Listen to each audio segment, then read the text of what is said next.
go. All right. Welcome all, gentlemen. Hello. Welcome. Good evening. Salutations. All that Arrow. good shit. Oh, so I didn't give you guys an update. I did the comedy show. Oh, nice. Did you? Yeah, took third. Nice. Heck yeah, man. So didn't win shit, but yeah. I was also going up against two homegrown comedians from Denver, so I'm pretty sure it was a favoritism crowd, but yeah. I guess 3rd out of 7 ain't horrible. Is it just me or is Tommy's room cleaner tonight? It is. No, not really. Just like, you want to know what joke I did that actually kind of killed it? So I came up with the idea of an Asian-inspired Southerner extremist. Mm-hmm. So I started doing this voice, and I was pretending like it was an interview. So what do you like? And I went, Schwabery! Wow. And once again, gentlemen, that is Jeffrey Paul. Music is her name. So Really? Yes, sir. If you enjoy any of the music you hear tonight, they're all presented to us by Jeffrey Paul. So Thought that shout out sounded to the brother. familiar. Oh yeah. Yeah. But Got to give that guy some love. All right. You done, JMO? Because we're going to get to the show now. yeah, fuck it. You know, my life doesn't matter to you. Well, we were going to get to you after I did my presentation, since this is my channel. Yeah, way to be a cock blocker, Jimmy. Wow. I'm sorry, I didn't mean to go That's mad. on bullshit. Oh, we got some more guests, gentlemen. Wait, Now, Can I don't talk be about my life bashing now? on Mando, you wait. fucker. Let me talk about my I'm life just fucking really with you. quick for about half an hour. Can I do that? Oh, Jesus. Oh, here we go. We love Mando. Are Welcome there to the show, two of them? brothers. Yes, Brian and Steven Oh, are it's a here. duo. Hey, guys. it's Hey, Cliff and his brother. It's Cliff and his brother I'd bang. What's up, guys? What's up? Yeah, we're getting a few items in here. All right. All I don't right. think so- I've met these guys before, but yeah. Hello. oh, you've Well, met. you Cliff. know me by Cliff, Rhino. Oh. So that's why. Oh my God, it's you. Yeah, it's me. And you've multiplied. Yes, that is how I'm going to take over the Earth, through slow mitosis. All right. Nice. Hell yeah. Which is I much expect to better see than fast 4 of you mitosis. next show. 4 of I guess I gotta Oh, learn man. how to double myself. Yeah. You already guys done should it. be- You got 4 little ones. Oh So- yeah, that I do. Hey, you guys should be happy. He wants 4 of you and none of me. So fuck it. Oh, man. He's not wrong. Anyway, we'll let the host of the show do his show hosting, and I'll shut the Oh, fuck up. I mean, just a little can bit. Can I cuss on this show? Oh, fuck it. It doesn't matter. We're so small. Oh shit. Okay, You know, we're not going to get monetized regardless. that's not true. You just gotta like whore yourself out like every day for a year. You'll get there. Yeah. I promise. I'm Dream not going to big. go that far with it, I don't think. But Dream who big. knows? Nah, YouTube can suck it. Yeah, that's where I'm at too. Which anyway, one, the gentlemen. left or the right? Oh God. Are we? I was streaming thinking the on- brown eye. Are we streaming on just YouTube, or are we on multiple platforms? Just tonight? YouTube. I have not set up anything else yet. Well, we got to unfuck your life and get you on Rumble as well, for sure. Well, So- yeah, you know, I'm getting there. I've got an account on Rumble, but I haven't done anything with it yet. All right. On that note, I am shutting up. So anyway, guys, I wanted to talk about an experience that I've been having and really came to a head on Friday. Mhm. And I want to call it a buddy fucking. It wasn't necessarily a buddy fucking because he ain't my buddy, but I got fucked. So we've got a huge project, and names of companies and customers will remain anonymous. So we will just refer to them as company and customer. But we are doing a freighter conversion from a passenger jet. So we're doing the cargo handling control system harness for the wiring. It's a big project. There's 6 wire kits in it. They're huge. They're long. They go the full length of the belly of a 777. And each one of these takes quite a long time to build. We've been working on the two largest ones at the moment, and the one that I was working on takes over 3 weeks to build. And we've been getting pressure from the customer, pressure from our management to get this thing done, get it out the door at all costs, da da da da da. So they stuck a rookie contractor who wasn't a rookie at all, according to his background, on this thing, and he pissed me off. So I walked away from it and took care of other shit that needed to be taken care of. And he proceeded to destroy the harness. So I found a wire that had gotten cut and then an illegal splice put into it on Friday after work had ended and we were into overtime time. I don't know if you guys know anything about aviation wiring, but everything has to be documented 100% or the FAA makes your life miserable. So anyway, this guy cut a wire while he was putting lacing string on it, which is it's string that ties the wires together, holds everything together, while cutting off the zip ties that were tear temporarily to hold everything together. And he cut a wire in half, put an illegal splice in it, and didn't tell anybody. Just did it out of nowhere. So he had gone home after I'd chased him off at lunchtime anyway, because I was tired of his slow ass. He'd been on it 3 days and it still wasn't done. It would have taken me 8, maybe 12 hours to do this thing by myself. Anyway, regardless of that, I find this and I've got a QA guy standing right next to me when I find it. As I put in my text on Rhino's chat, there was a string of obscenities. There was a thrown drawing, and I walked off still screaming obscenities. And this is all while upper management people were outside the door discussing how we were going to get shit shipped out the door.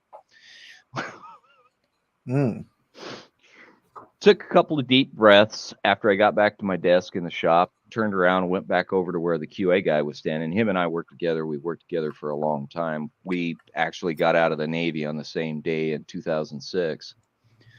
We never worked directly together in the Navy, but we knew each other. Anyway, he's asking me, what the hell? What'd you find? I showed him this illegal splice. He's like, oh, shit. And the guy didn't even do the splice right. He used a pair of pliers on it instead of the proper tool to do the crimp on the splice. Golly. And this guy was former Navy. He knows better. He was in aviation. So this guy is your true blue Falcon. Of course, he knew I was going to be taking the fall for it because it was my project.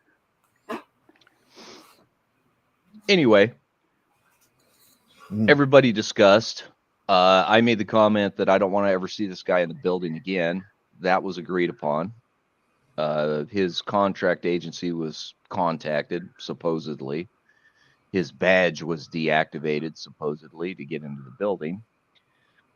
And I went about my business and went to bed early last night. That's why I missed your show, Rhino. Get up to go to work in the morning to do the repair on this wire that was damaged. He actually got access to the building before I got to work. His badge wasn't turned off.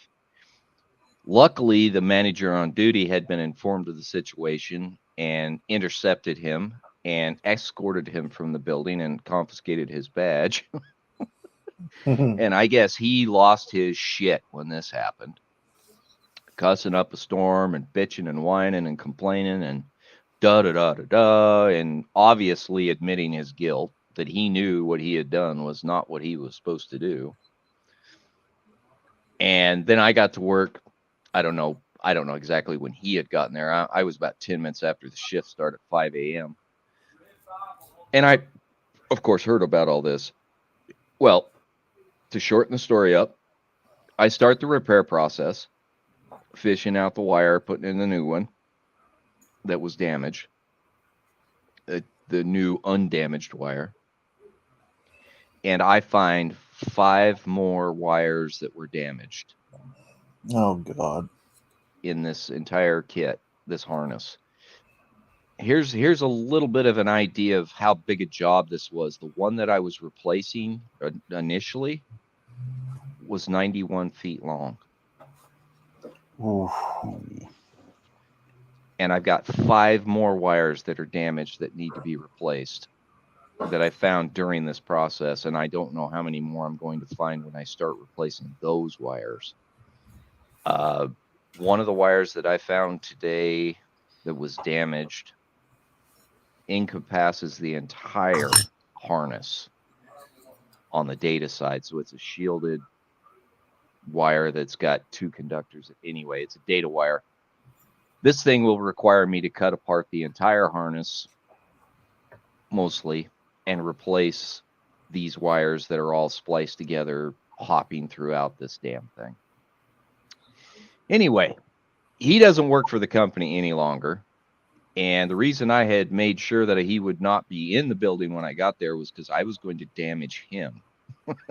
Mm. Mm. And I don't know if I've come across with the angst that this caused me, but yeah, murder was on the plate. So, with that story done, if there's any questions for clarification, feel free to ask.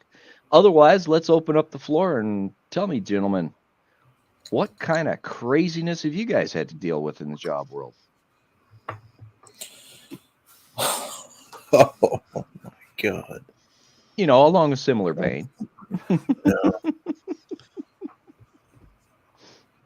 Well, so I know Mano's in the comments. He'll probably know what I'm talking about here. But anytime, well, everybody should. If you guys know anything about architectural precast concrete, right? Mm-hmm. You know that half the pieces are always ran with cable through them because we got to stress the cable. It keeps tension on the concrete. Yep. Pre-stressed, prefab Mhm. cable. Yep. So there's a rule of thumb. You always want to put the cables out 1 foot out of each header before you chuck them. It ensures that when we stress it, the chuck doesn't come loose from the cable and fire all the way the fuck across the yard and possibly kill somebody. Mm-hmm. Mm-hmm. Right? Yeah. So yesterday, I ran the last strand because I was finally getting some overtime. Ran it all the way down. I put it at 1 foot and 1 foot. The guy cut it at 5.5 inches on one side and 3.5 on the other. Mm. So it was so cold. Everybody was so tired. I went to the foreman. I was like, you know, Chris, it's probably ain't going to work. I'm not helping you stress if that gives you any more sanctity on how uncomfortable I am with this. And he goes, well, at 22,000, we should only lose 2.5 inches. And I was like, that cable went out 2.5 feet. The one you just stressed. It's only 6 inches deep on the other side. That's what she said. Right? Like, Jesus Christ. Talk about a real shocker. Wow. But reversed. Yeah. Especially when So- that thing blows up in your face. And it just so happens that the guy who cut the strand's car was lined up right behind the back end header. So for anybody who doesn't really know how it works, you have 2 headers, right? You run the strand, you go through all the forms, you come back up to the front header, but your back header retains all the tension. That's why usually when you cut loose, the back end cuts first before the front end, or you do it simultaneously so the pieces shift equally, right? Mm-hmm. So all this back pressure hit, and I was the one stressing. Go figure. So I hit 22,002 pounds. I missed it by 2 fucking pounds. He is now coming in on Monday saying we owe him a car. Oh my God. So imagine 22,002 pounds of pressure shooting through a Kia Telluride and then through the office window of the next company at 9 o'clock at night. Oh, man. And this dude was fucking pissed.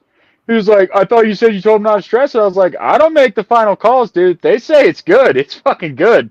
Yeah. Well, The engineer said it was okay. And he was like, so what do we got to do now? I was like, well, you're going to take the chuck off the other end. You're going to pull all that cable out, and then you're going to rerun the cable and set it where I told you to. Mm-hmm. And this is while I'm distracting him from his fucking $60,000 car that just got demolished. Oh God! Oh, If my you God. saw this thing, I kid you not, it looked like an 80 millimeter fucking round went right through the door panels. ooh. Probably had about the same energy and mass. Right. Well, the chuck is 57 millimeters around. So yeah, it ain't far off. So I make him run the cable the whole time he's bitching at me because I'm making him do it and reset some of the forms that popped up. So we get all the way to the end. He puts it at 1.5 feet and 1.5 feet. And I was like, see, overkill never hurt. And dude, the whole time I'm stressing, this guy's biting on his fucking finger, hoping that bitch God. doesn't shoot another hole through it. Oh my God! Mm. So we Hey, finally stopped. Jackal, we'll bring you in once you fix your name, buddy. Oh, Mom, I'm tired. Okay, we're good. Go ahead, man. So the guy's pissed. We're finally closing up the bed. We poured it. We finished it. And it's about 1 a.m. right now. Oh, Jesus. Everyone's dead fucking tired and in the mood to hear his shit. So I told him, I was like, yeah, how about this? You just take a break from everybody else on the bed. Just go clean up some piles of trash, right? I was like, so I go over there and I was like, dude, don't make one big ass pile. Just make little piles. We just scoop them up as we go.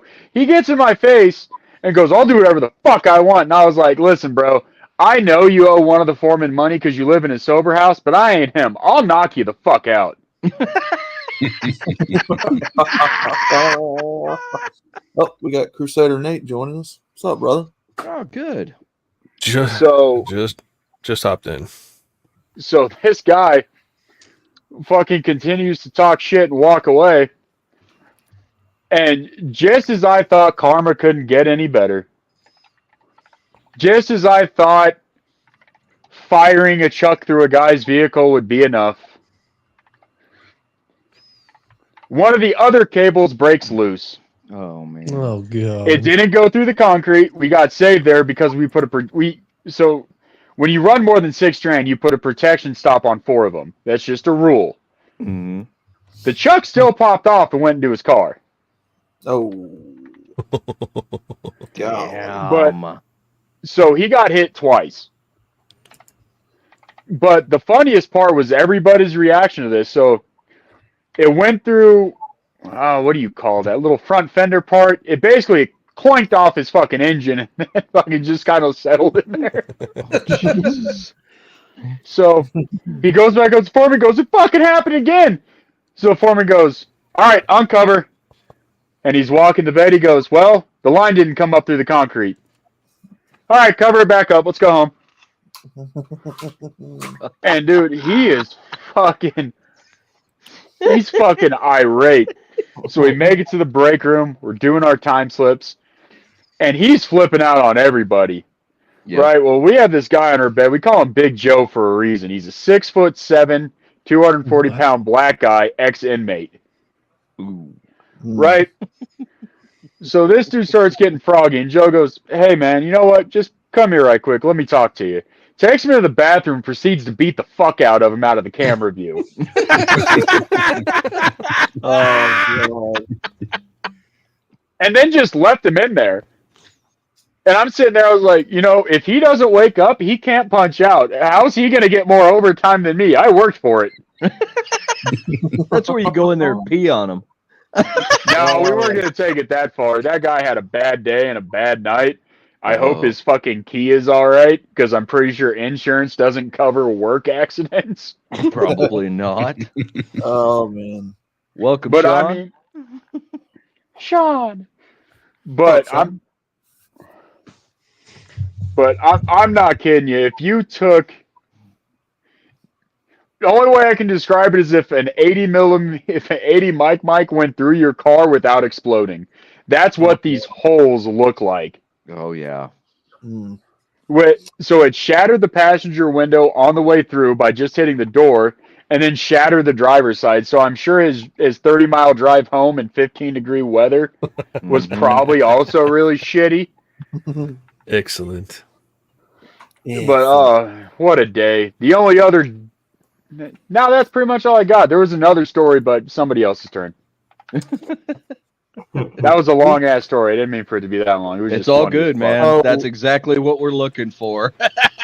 So No, Jamo, I didn't catch all that. Is it? Are you talking like the pre-stressed cable lines in like concrete slabs? Yeah. So I ran the last cable and I told him to leave a foot at each end. Yeah, I caught that. Okay. So he only left me 5.5 and 6. So when I stressed the cable and it popped through the ass end chuck that holds all the tension, it shot 22,000 PSI through his Kia.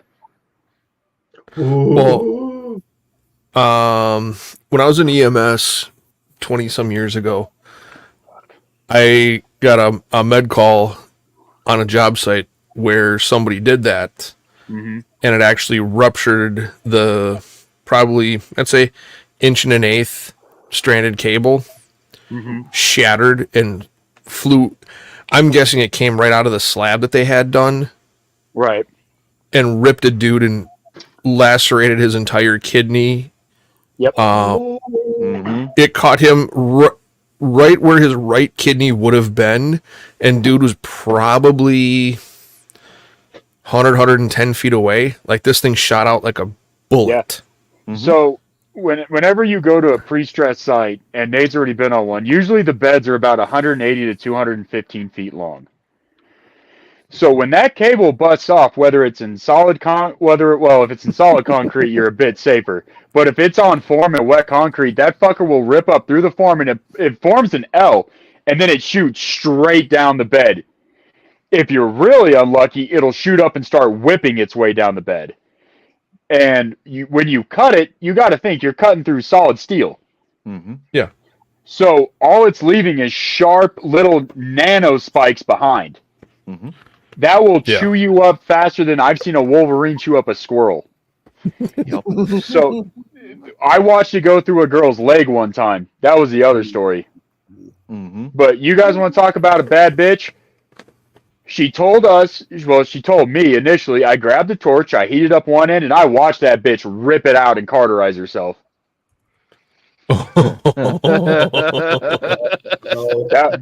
That was a bad bitch. It also helped that she was hotter than shit, but that bitch could take some pain. 'Cause if that was me, I'd have been like that commercial. I have a structured settlement and I need cash now. Yeah. Yeah, So does the stressing guy cable is nothing to fuck with. Oh no. So I got a question, Nate. Did the guy survive all right, or He was alive when I left him. We dropped him off at the hospital, so Right. not my problem after that. no? Yeah. When you guys are talking about this, I'm thinking of some of the accidents on the carrier deck with an arrestor cable getting let loose. Oh yeah, Snapping. it's basically the same principle. It is the same principle exactly. Or when a flight So- director doesn't see you working on a wheel strut and turns a J7 or A7 directly at you. It both. Oh, and then tailpipes blows you were- off, the fucker. It almost happened to my dad. He was working on a wheel strut, and flight director didn't see him. Turned this jet that was taxiing to get set up on the catapult to get launched. Mhm. Didn't see him. Put that engine's full blast because he's getting ready to take off. Yep. So he's already got that throttle more than halfway up, and he's pointing that thing directly at my dad, and he's only 50 yards away. Mhm. He had to hold on to the wheel strut with both arms, wrap his arms around it, and he said it singed all the hairs off of his arms. Oh, I can imagine. He's lucky he was Hey, able to grab hold of that strut and hold on. Hey Tommy, Uh huh. So we got a guest here. She just wants to say hi really quick.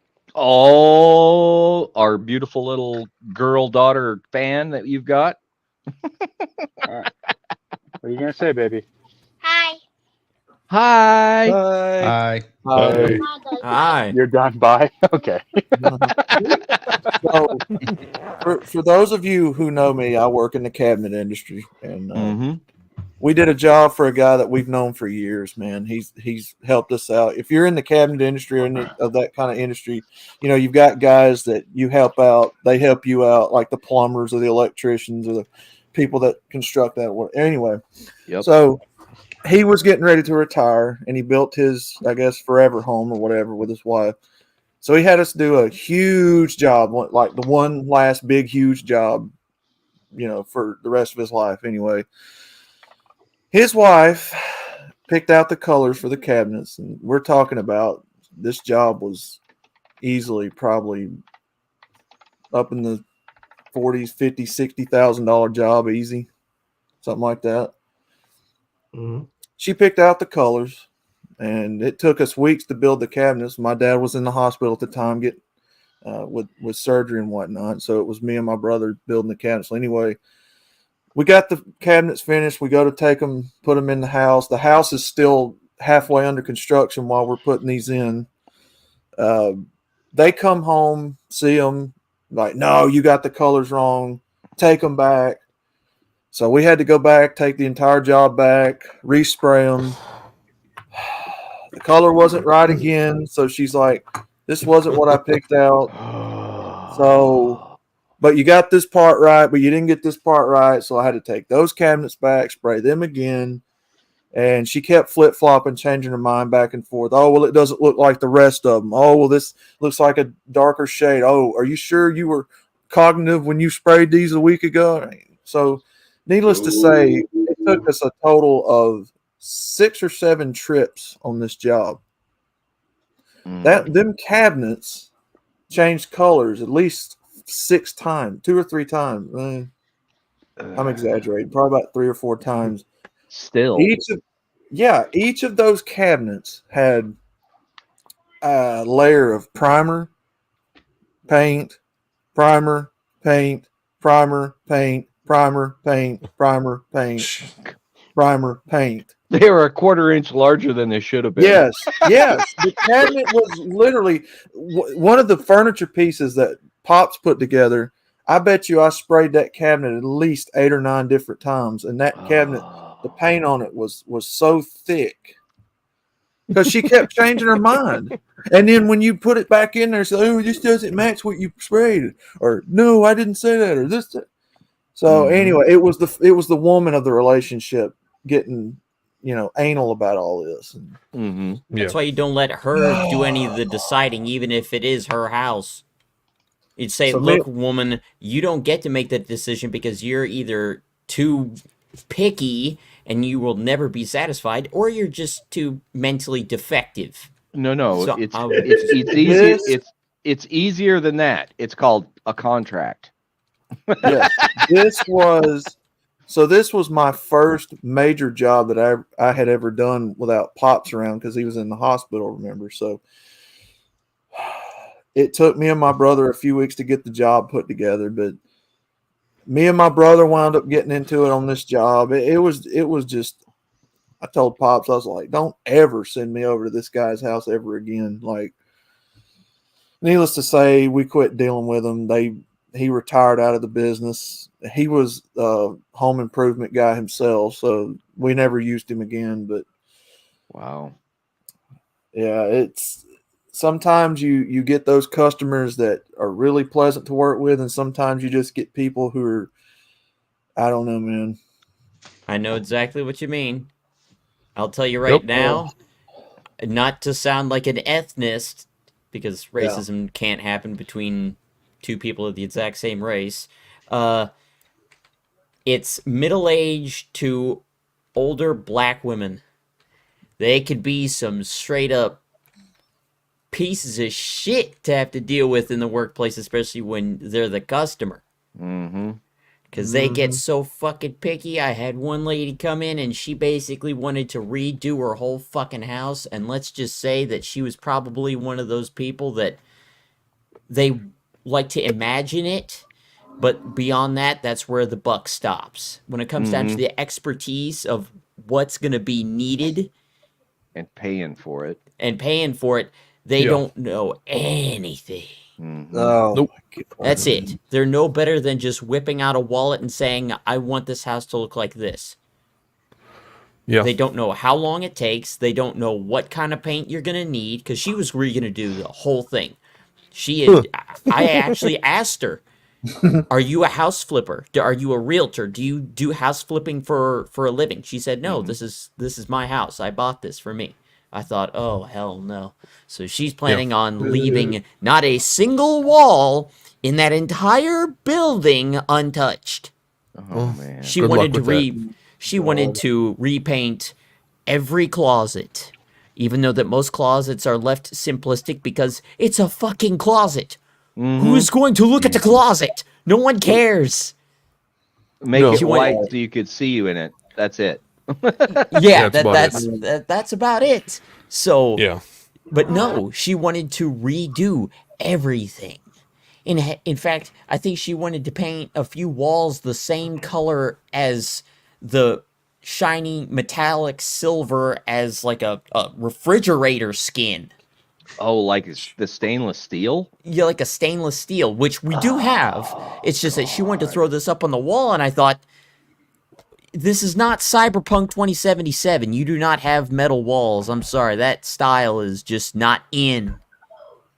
That ain't it. But of course, I had to just spend maybe a good hour and 15 minutes with this lady going over, because that's not the only thing she wanted to do. She wanted to repaint, I guess, like finish her garage, the inside of the garage.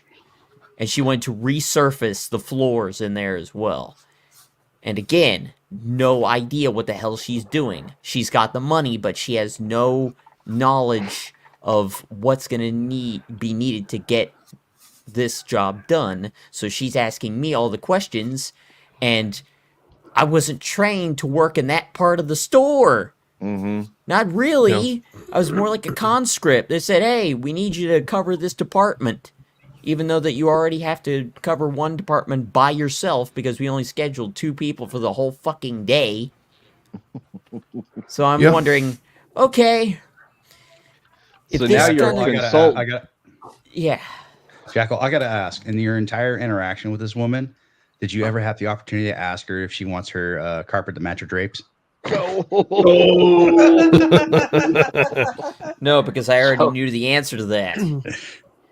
Black Both lady, artificial weaves. they know she had bleached her hair to like be a sandy blonde. Oh, you know the Bushman. Nice, dude. And the fucking nails are the fake acrylic nails. Oh man. Were about I'll say from the root of the nail, of the real nail, it's probably projected about 1.5 inches, maybe 2 inches.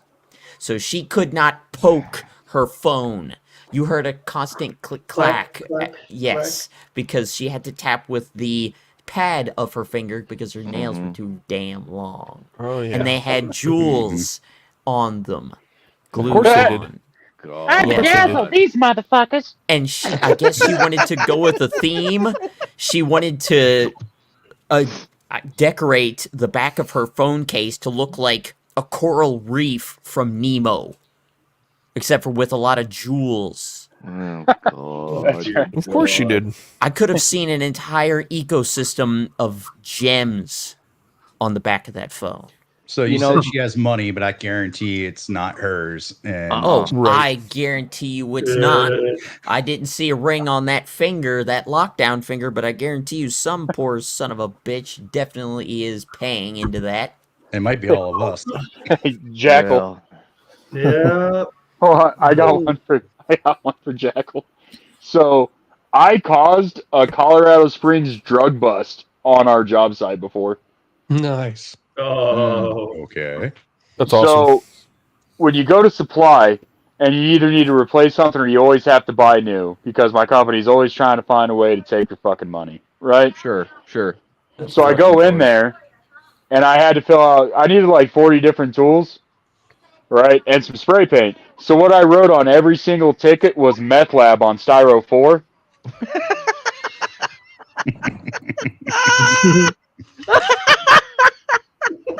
But there was shit on there like degreaser, spray paint, enamel, gloss protectant, fucking bed stripper. Oh god. So the guy in supply, and I felt bad, older guy named Steve. I can't even say he buddy fucked me. I just thought he would laugh at it. But he took all 40 of these tickets, stapled them, and handed it to HR. Oh no! So fucking. This was like 9 months ago, right? Because I was on the bed for a week and I had no reason to need all these tools other than just fill my locker back up with shit. So next thing I know, the CSPD's here and one car showed up. So I was like, okay, well, cool. Somebody here obviously had a warrant. We work with all these felons. But then another one showed up. And then about 7 more. So I was like, that's a lot of cops for a couple felons. They come into the yard. This is how weird. Drop your tools, and I was like, "What the fuck? I'm twisted." So the guy's got a German Shepherd on him. Fucking. He looks at me and goes, "Can you explain? Can you tell me which shed is the main shed for this particular bed?" I said, "Yeah, it's right over there." He walked in there and goes, "There's just a toolbox in here," and I was like, "Well, yeah, it's a job site." What did you expect, Mr. Ossifer? And he goes, "We thought this was a meth lab." So everybody looked at each other. I start fucking dying laughing. So fucking Big Joe comes up to me. So Big Joe comes up to me and goes, "Dude, you know I was joking about you putting meth lab on the paperwork." I was like, but it sounded solid, and I needed a reason to have the tools. So I had to sit there for an hour and explain to 12 cops why they wasted their day coming to StressCon for a meth lab bust. Oh my god. That's hilarious. But I mean, like, HR yelled at me, 3 different foremen yelled at me, the VP of the fucking company yelled at me. Everybody yell at JMO. Go big or go home. Tell them it gave you a reason. It gave them a reason to get out of the office and do something. Right, but the funniest part, so I thought I was going to get the worst of all the bitching, right? They then turned their sights onto our HR director. And they looked at him and said, "Did you even check the shed? Did you even fucking ask anybody?" And they're like, "Well, I thought this was good enough evidence." And he was like, "He wrote meth lab on a piece of paper." Oh, that's hilarious. Our fucking HR director started laughing. And I was like, "Dude, you've known me for 3 years, and I've done worse shit on this paperwork, but you called the cops with my signature saying I started a meth lab on your work premises." Wow. Jeez. I would have fired that HR director. Dying. I thought I was going to get fucking fired. Oh, God. So when his son-in-law worked there, which is fucking hilarious, right? One time, it was like my first week there, because everybody there is either a junkie or an ex-con. You hardly ever get people who just like went to the military and were clean, right? Yep. You guys have seen Typical. construction jobs. Yeah. This is typical. So Yep. his son-in-law looks up to me, he goes, "Man," because everybody always called me JMO because I knew so many people that worked there already. And he's like, "Man, JMO, what are your plans for this week?" And I was like, "I'm just going to go home and smoke some meth."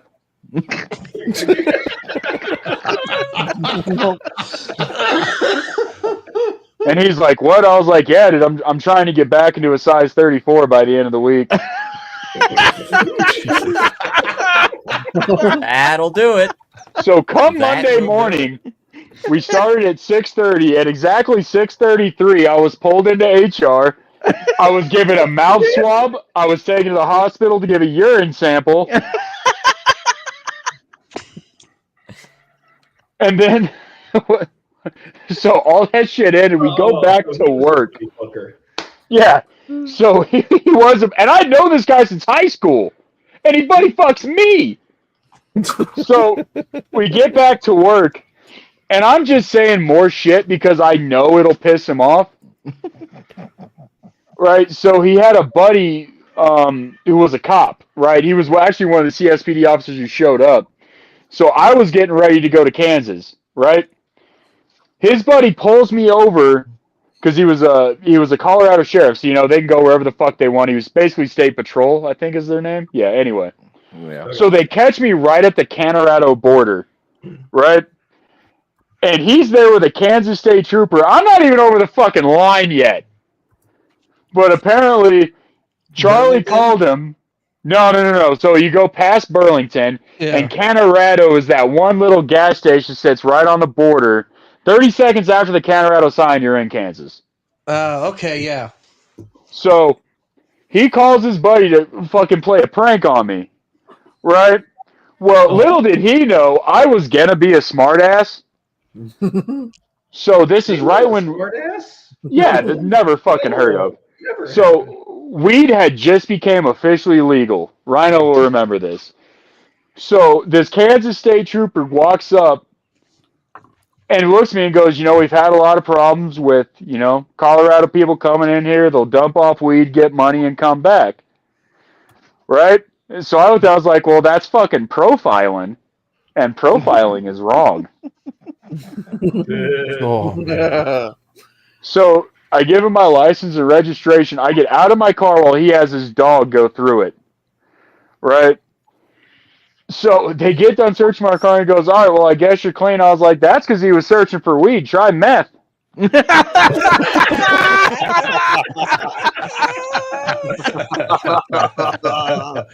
my god. Oh my god. So 3 hours and a $500 ticket later, which wasn't a very good fucking prank, I finally was able to drive the fuck away. Oh What man. did they fine you for? Huh? Impeding an investigation? Oh god. You could have beat that one. I did beat that one, but I was I gonna didn't say. beat lawful was it unlawful willingness to surrender property? That's not even a law. What the I fuck? know. That's So, standard. but hold on. So when the judge read that, he goes, "What property?" He said he let you guys search his car. Well, he did. So the judge goes, "That's his property." How was he unwilling if he did 2 searches? yep. So I'm standing in front of fucking. Well, so I managed to get the court date settled at Colorado Springs, which is funny because that was a few hundred miles away from the incident, right? Mhm. Yep. So I was dealing with a local judge who I've met plenty of times. Oh. We don't This need was- that explanation. This was the same judge who, when Rhino bailed me out of jail, this is the one who oversaw my assault case on a police officer.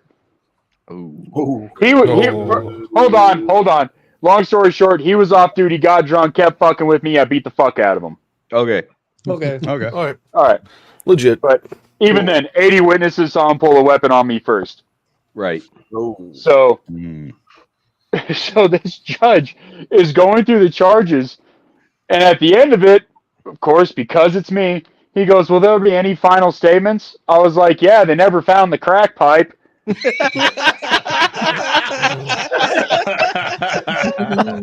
And this judge looked at me and goes, "Contempt of court is now 24 hours in a holding cell." And I went, "They didn't find shit. I'm good, sir."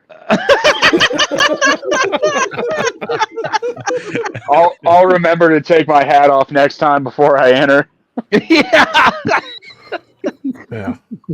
And but the kicker to that one is, so last one, I swear to God. So we got in trouble because our dog bit a kid. Supposedly, it was never proven, right? So my wife had to go to court because she was the only one home. So we go into the judge thing, and my wife never believed any of the stories I ever told her. It was all just fiction. right? So I walk in the corner with a hat on because sometimes you just forget you're wearing shit. My name wasn't on the police report. It wasn't on anything, right? This judge looks up and goes, Jameson, can you please remove your hat? I go, oh, yeah, sorry, sir. And my wife just looked at me. I was like, I told you I wasn't fucking lying. I know them all. Oh, All right, new person. Let's hear another story. These are good. What kind of stories are you guys talking about? Well, let's see. Cliff, you got Shitty anything? work experiences. Oh, I got plenty of shitty work experience stories. Or a Good funny ones, one. mild ones, wild ones. And some Well, that are it's, literal shitty. It's along the lines of being buddy fucked. So somebody you know stabs you in the back. That's what we're looking for. Yeah. Okay, I got one from almost 20 years ago. This is when I was in basic training, and my bunkmate decided to screw me over. This is our first field exercise.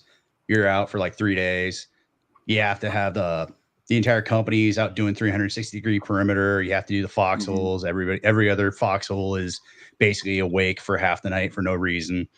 And so I have to do the guard from like 2 to 3 in the morning. And then my bunkmate, who's also with me in the foxhole, is supposed to take over. But I'm in a totally different position, like maybe 100 meters away, because that's the quote guard point. So basically my shift is just about up. I go get the guy that's with me, go say, okay, go wake up our replacements. He comes back like 2 minutes later. He's like, yeah, your replacement's not there. I was like, what? Yeah, he's not there. I was like, we don't know where he's at. I'm like, oh, fuck. So, because I have to wait to be relieved, he doesn't show up until like his shift is over at 4 o'clock in the morning. I'm going, where the fuck have you been? He was like, oh, well, I had to go take a shit, and I guess I fell asleep while taking a shit. He's like, what? I was like, okay, sure, fuck it, whatever. Take over for the next like 5 minutes while I go try to get some sleep. And of course, I didn't get any sleep because our spot got raided by the drill sergeants. Right. So I'm pissed because I maybe got like 3 hours of sleep.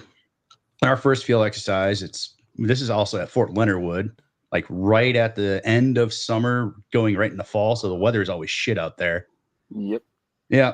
And so, but that's not the story though. That's not really the case. Is like he fucked me over, but it was the aftermath because in our basic training, we had a bunch of our recruits, our fellow recruits in our company, get caught with contraband.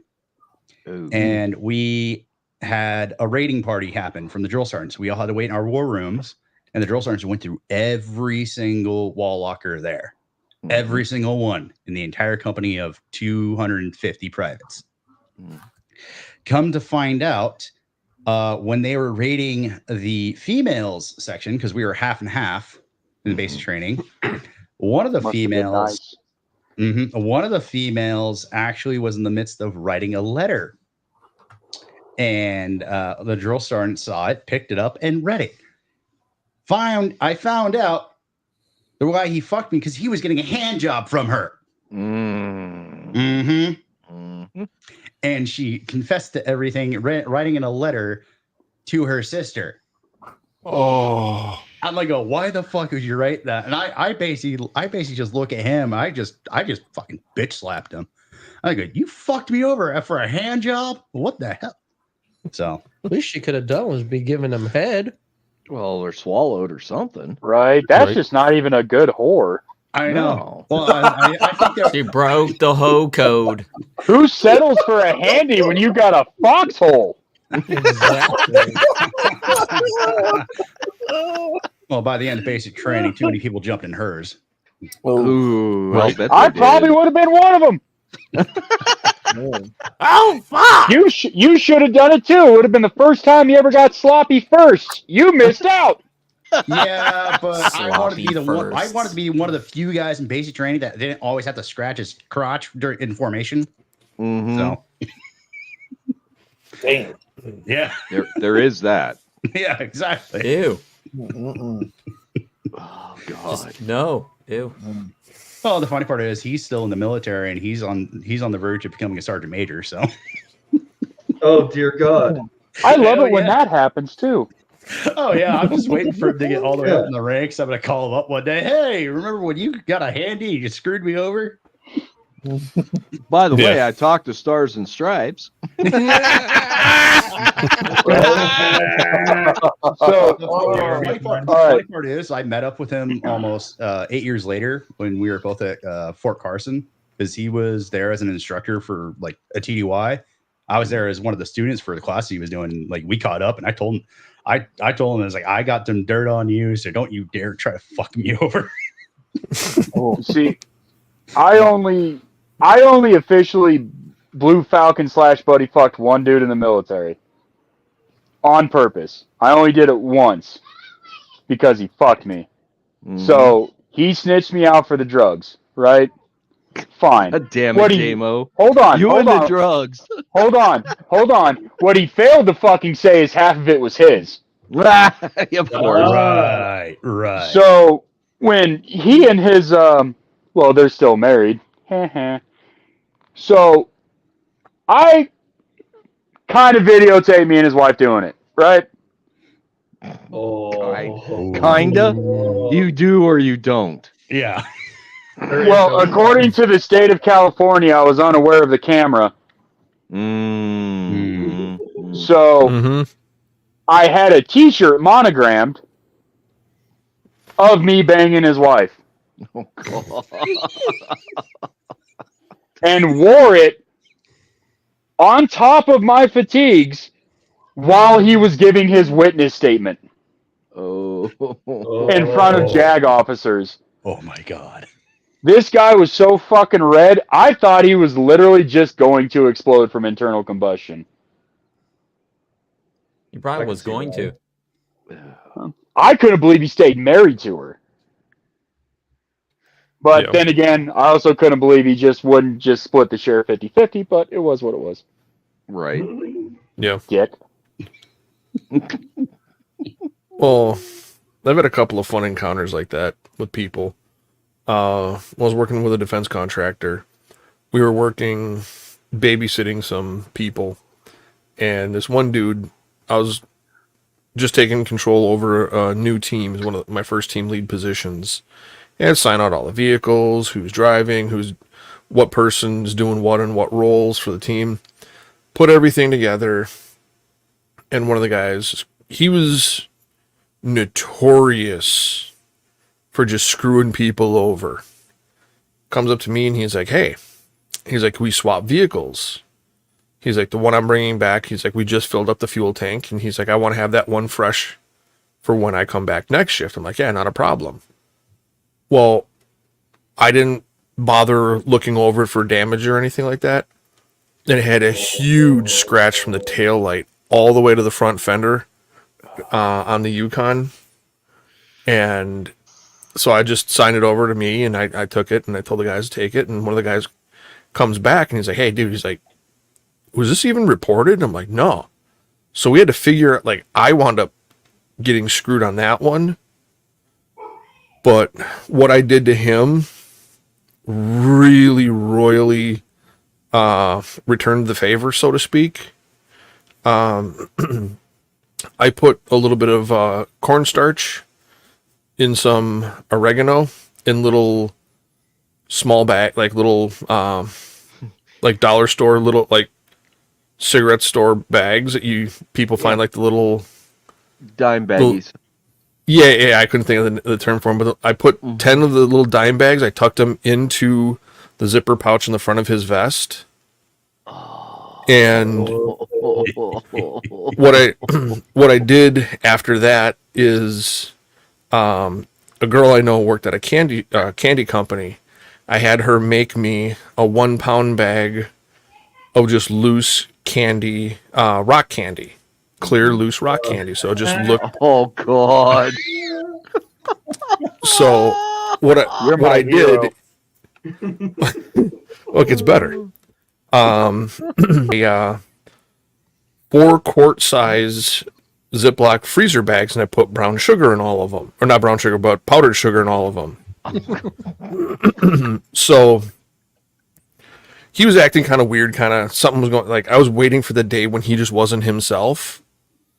and I knew he always had a preferred Tahoe that he always liked, and he always liked to drive. So I stuffed one bag of the powdered sugar underneath the driver's seat. I put 4 of the dime bags inside the zipper kangaroo pouch on the front of his vest. And then and he always carried this black day pack. So I put the oregano inside one of the little like flat pouches on you guys know on the 3-day assault pack, there's that little, like a 4x6 little Velcro pocket inside the pouch. That's where I put med kit. That's where I put the bag of oregano. Technically, it is medical. So you even being a dick, you still followed code, dude. You're a fucking trooper. So it gets better because he wasn't himself. The team he was in charge of had a little altercation, and one of the first things that they do, seize the vehicles, seize the gear. Everybody gets taken for a drug test. So they secure all your gear, your bags, your vests, your med kit, everything you've been carrying, your cell phone. They take everything from you. Strip you down, strip you down to your shorts. Take a blood sample, a piss test, breathalyzer, hit you with everything. Then they hold everybody there. They get a statement. You put your clothes back on. They get a statement from everybody, what happened, who was where, who saw what. Get the chain of events from everybody that's involved.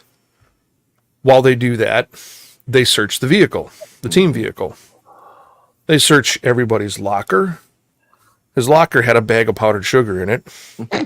There was a bag of powdered sugar tucked underneath his seat. They found the bag of the little dime bags of oregano and powdered sugar.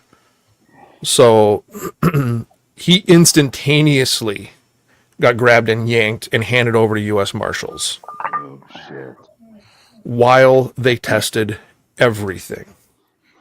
So he wound up being put on leave, so to speak, and not paid for, I think it was like 35 or 45 days while they waited for the test results on everything to come back. And I wound up having to pay for the damage of the Tahoe. I mean, I had a buddy that owned a body shop, so it only cost me like $1,000. So, but he wound up losing a little over a month's worth of work for trying to buddy fuck me on that one. Serves him right. Mm-hmm. Fuck yeah, it does. What an asshole. But still to today, nobody knows who did that to him. Oh, of course.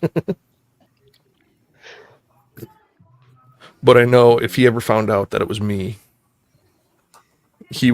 I would instantly be put on a beat on site list. Oh, yeah. Beat on sight list. Oh, yeah. Another one was when I first started working for a plumber, we knew this home builder that was doing remodels and renovations and stuff like that. And he brought us in to do some plumbing stuff. Some young girl bought this house and was doing some upgrades and changes to it. And we go in to go do the plumbing, and what does the guy do? The stack, the 4-inch sewer main, all the toilets, everything feed into and go out the roof. I don't know if it was the chick who owned the place or the guy who was doing some of the work for her. Sawzalled out the sewer stack, just cut the whole thing down to the basement floor and ripped out I'm assuming it may have been her, ripped out all the structural supports in the house. So when we went in there and your foot hit just inside the door, the floor was spongy and springy. Oh. As soon as we walked in there and I looked around and there was not a single wall in that first floor. And I don't know if it was the other contractor that, Blue Falconed us on that one, or if it was the homeowner that did that, because nobody ever admitted to it. But we had to rerun everything in that house. Somebody needs to get their ass beat on that. Oh, yeah. Major Blue. ass beating. Uh-huh. Mm-hmm. So we were there for about 3 weeks, having to rerun everything. We had to bust open the concrete floor, and reconnect everything from under the basement floor all the way up, and run all new waste lines through the whole place to reconnect everything. Because the way they ripped everything out, it all had to be structurally redone. Had to have an inspector come through and sign off for structural. That was not cool, and it delayed us easily a month. But yeah, we've had I've had situations like that. But if you guys want to know, probably one of the worst ones I ever pulled on somebody, it was an April Fool's prank. I can tell that one if you guys want. I probably belong on a beat on site list for that one. What do you think, Jamie? You want to hear that one? I see. Do it. I want Go to for hear it. everything. All I right. wanna Hell, hear everything. I even want to know what color your underwear is right now. Who says I'm wearing any? Because that's Oh! oh, so you're saying it's a literal beat on site? I got you. A literal. Yeah. My buddy Jeremy was a professional lacrosse player. Wound up going all over the world, playing in different areas. Wound up settling down in Australia for about 10 years or so. Dated this Australian chick, married her, brought her up to the United States.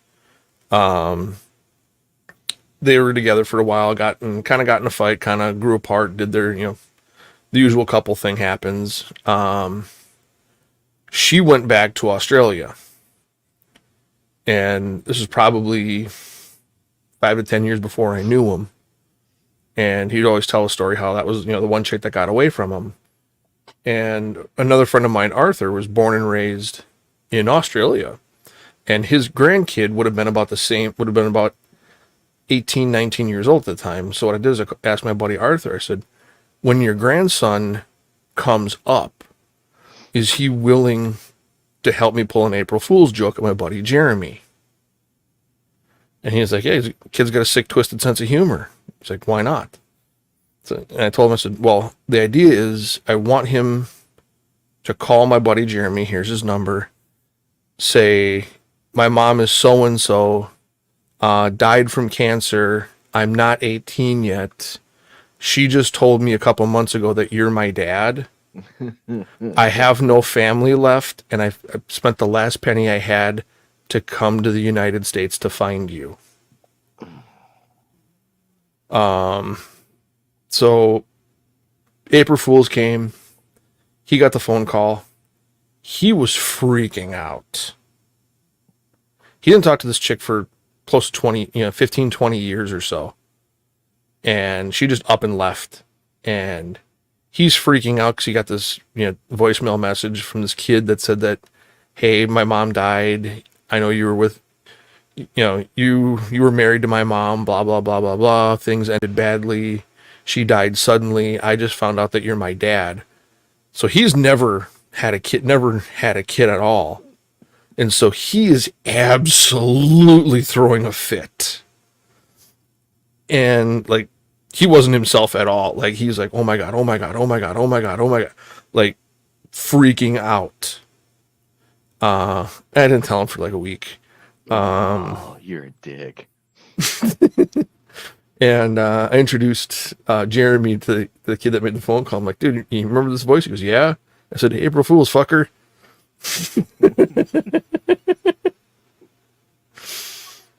So, yeah. Oh, man. Surprised he didn't say, "Oh, you asshole." Oh, I'm sure he said He more just- than that. He looked at me, he's like, you fucker. He goes, good fucking burn. He was like, but you fucker. Mm. Good burn, but you fucker. Oh no. So, if you've never been put on base restriction,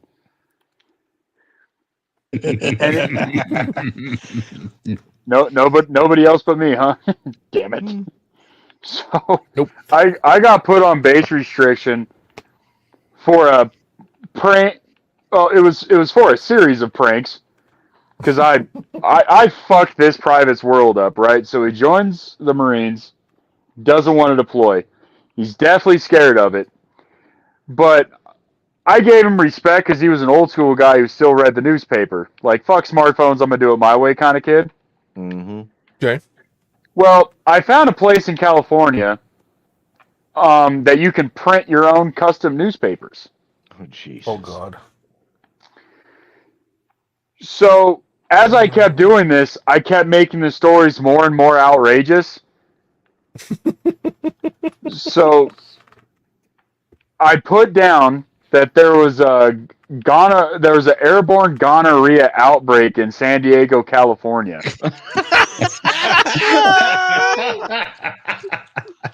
Airborne. That's the key word here. This Right. guy refused to go out with us finally because we couldn't shake this fucker. Like, he was that guy you knew you weren't going to get laid around because he was just that creepy fucking guy. Mm-hmm. So that was just the first one. So when we reported back on Monday, he told First Sergeant to fucking give us all STD checks. Oh, God, because you'd gone out. Right. So, and the First Sergeant goes, I read the paper too. I don't read anything about that. So I was sitting there and I looked at my buddy fucking Traval. I was like, bro, I'm not ending this. Like, if I gotta get my Peter stabbed, he's getting some more. So That's awesome. the next week comes out, right? And this was the headline, and I shit you not, baby suicides at an all-time high. Oh, God. What? Yeah. So Oh, I no. knock on his barracks door, and this dude's in fucking tears. And I'm like, what's wrong? He goes, why are all these children killing themselves? So I leave his barracks, and Travol's like, all right, dude, we got to stop. And I was like, all right, but one more. One more. So he was afraid of deploying, right? I mean, nobody wants to deploy. You know, there's always a chance you're not going to make it back. It's a scary fucking situation. It's I a always serious wanted one. to deploy. I was happy when I deployed. Yeah, got you the fuck away from everybody. Exactly. But so I put down on, and even the newspaper lady was like, you know, you're taking these a bit far. Are you sure about that? So this is what I put down. I put down Russia invaded New York, and only 7th Battalion Infantry Division Marine Corps is going. We're the only ones involved in the whole war. Oh, He's gonna God. kill himself, man's gonna go. And this No! No, so this dude loses his shit, right? So I'm in my barracks room fucking laughing as I'm hearing this guy freak out next door. When all of a sudden his barracks door opens, is like, wait, where the fuck is he going? He's got the newspaper in hand and he's heading to the command office. Oh, Jesus. No. Oh no. And I looked at Jamal, I was like, fuck, I gotta go! And I mean, I made it in that office maybe 0.3 of a second after he did, and it was already too late. Ugh. First words out of his mouth was, "Are we going?" And First Sergeant Where? was like, "Going? Where are we going, Marine?" He goes, "To New York to fight Russia." Oh no. So fucking, I'm sitting there panting at the door because it's about a 1/4 mile run. In retrospect, I probably should have just grabbed my car. Mm-hmm. So fucking. Probably. But First Sergeant sees my face in the reflection, and he goes, "All right, Dressens, you can leave. We're not going to New York." So I was sitting there, I was like, "All right, dissolved." All of a sudden I hear, "Gantz!" I went, "Fuck!" So Dressens walking by me as I'm holding back laughter. So they found out that a suitable punishment, I was not allowed to shop at the newspaper stand anymore. And I had 10 days of base restriction that I violated 9 out of the 10 days. Oh, of course. So to me, base restriction means I can go anywhere on base. Well, it turns out in a little more finer printing, it means you don't leave your fucking barracks room. Mm-hmm. Unless it's either for chow or duty. Yep. So we had the firing range, which I wasn't missing out because I love fucking shooting expert to keep my quals up. So I went to a sister battalion and did their gun range. And the whole time, because I wasn't caught, I was never officially caught by anybody until they turned in all my qualification paperwork. Oh. So first sergeant Sabina knocks on my door and goes, "So where were you Monday afternoon around 1400?" I was like, "I was in my barracks room, first sergeant." I have a receipt proving it because I sent Traval out there to get me some chew and smokes and monsters and beer. And he was like, "Well, you're on base restrictions, so you're not supposed to have alcohol."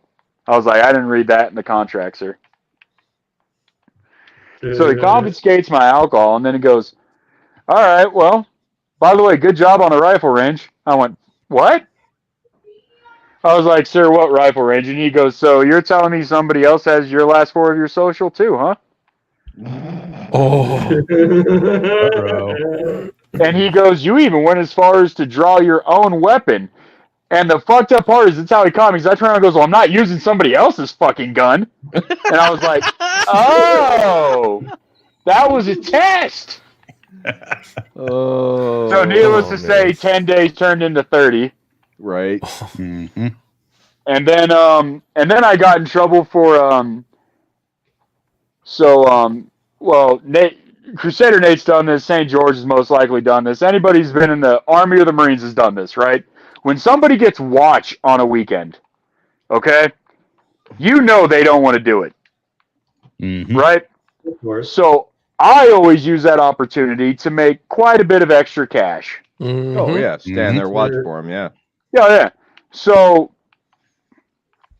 I went up to everybody in that barracks room, and I was a corporal. I wasn't required to do it. I was like, "Hey, I'm kind of burnt out on the bars in San Diego. Plus, I'm 86 from 3 of them that I like going to. So, Mhm. what if I take all your watches and I'll just stay up 48 hours?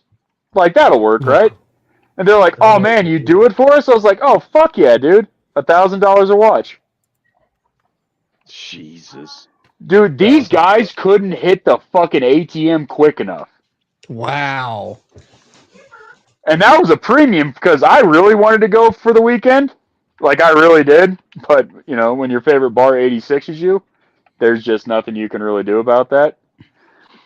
So I made $13,280 that weekend. One kid was really broke. I got all that money confiscated because, yeah, my lieutenant told me I was running a Ponzi scheme. How? No. That's What? not a Ponzi scheme. That's I not know it's not a scheme. Ponzi scheme. But the funniest part is he ended up getting discharged because the money that was taken from me got reported stolen by my first sergeant, right? And never showed up in the petty cash. Oh. But he did show up to base that following Monday with a new car. Uh-huh. Oh. That So fucker. they discharged him, gave him 30 days in the brig, had to pay me back the $12,000, and he had to pay restitution. Nice. And that $12,000 is what got me discharged when they found it in the ceiling of my barracks room. Mm-hmm. Mm. Oh, they thought it was drug money? No. He knew what it was for. I told First Sergeant, "Hey, if I take all these guys' watches, but I make them pay me," he goes, "if they're dumb enough to pay you that, they're dumb enough to pay you that. I can't take it. You're offering a service for them." I was like, "Thank you." So the First Sergeant was fully fucking aware of what I was doing. It's not like I was the only one who's ever done it under his watch. Mm-hmm. The kicker was, I didn't think one of them would tell the fucking lieutenant what I was doing. But that lieutenant was a fucking scumbag. So it turns out he went in the military under a false name. oh, Yeah, he was a wanted sexual predator out of like Wisconsin or something. oh. Ruh-roh. Wow. Holy Yeah, shit. so That guy was fucked from the second they found he took the money. He just didn't realize it that they were going to find out who they were. You know, it's just like there was this dude I was talking to a few months ago. Well, it was like a year ago now. But so here's the kicker. He's 22 years old, okay? Nate, George, I want you all to weigh in on this because we've all been in the military, right? I wasn't military. I was a contractor. Yeah. Big difference. Who, Nate or George? Yeah, Nate. Nate. Oh, okay. But either way, you know how the preliminary works, right? You know how Yeah. shit goes down. So this Roughly. kid's 22 years old, right? According to him, he's done 5 years in the Marines and 3 years already in the Army. Huh? Right. That math What? doesn't work. No, Right. not Unless really. this is like circa 1940. So Even here, then. so I'm in a party with another Marine because he tried calling me out on me being a Marine, right? So I was like, so wait a second, when did you join? He goes, when I was 16. I was like, what? Huh? That math still isn't right because that means you'd be 24 years old. Mm-hmm. Mm-hmm. And he goes, oh, well, you know, I lied about my age. And I was like, how? Because now I'm interested because every background check's going to show within 5 minutes whether you're lying or not. Mm-hmm. Mm-hmm. Like, that's just fact. Did you use a false social security number? He goes, no. I was like, then you're lying your ass off. And they will I was catch like- that. Oh, yeah. Mm-hmm. I was like, how long did you do in the Marines? So I was getting in the party with my buddy because this dumbass put his full name on his gamer tag. Right? So I was like, dude. So I texted my buddy in the party. I was like, dude, you're still running CID. Look him up. Like, come on. You still run intelligence. I'm curious now. So he was in the Marines at the age of 18 till he was 20. When he was in the process of getting dishonorably discharged, he beat the system by joining the Army and going through their basic before he could get formally charged. Oh, So yeah. the cases never swapped over. He was caught with a 13-year-old girl naked in his barracks room. Oh. Total scumbag. Yeah. So I'm sitting there, I was like, so let me get this straight. You tried to rape a girl, but because I can't remember nomenclatures from fucking artillery, I'm a piece of shit. Well, Good dude. a buddy of mine, God, can't remember, maybe 10, 15 years ago, he was, he's out now. He's retired. He was a first sergeant up in Sean's neck of the woods. And we were playing online games like Call of Duty and stuff like that back then. Every now and then, that's kind of how we used to hang out and chat like we're doing here. And this one kid got a little mouthy and stupid and making comments and statements and saying this, that, and the other thing. And the kid's like, "Oh, I'm in the Army, bitch." He's like, "You're lucky you're not near me." He goes, "I'd whoop your ass." And my buddy Dave is like, "Really?" He's like, "Yeah." He's like, "I've been in for 3 years." He's like, He's like, "I'll come over to your place." He's like, "I'll just burn you out." Dave's like, "I'm in the Army too." And kid goes, "Oh," he goes, "I bet you," he goes, "you're probably at some cushy place, and you know nobody knows who you are, where you are." He's like, "There's no chance." And he goes, "Yeah." He's like, "Where are you at?" Kid goes, "I'm up in Alaska." He's like, "I'm in I think the kid was in like Supply or Motor Pool or something like that up in Alaska." And my buddy Dave's like, "Oh," he goes, "what are the odds of that? I am in Alaska as well." Oh. And Dave used to teach the was it the Arctic survival, some Arctic survival thing for Army and Air Force up there. Oh shit! Yeah, How long ago was this? probably 12 or 15 years ago. Is this the kid? Oh no! I'll put his name in private chat. You can confirm it or not. I think I know who it is because I was cadre at Northern Warfare Training Center. Was it back in from 08 to 2012? You may know my buddy then. But this kid was just, a podunk, just a little pogue, little worthless POS. And he's talking all this trash in a video game. And my buddy Dave's like, yeah, he's like, I'm up in Alaska. And Dave knew a guy in CID who he gave the gamer tag to, found out who this kid was.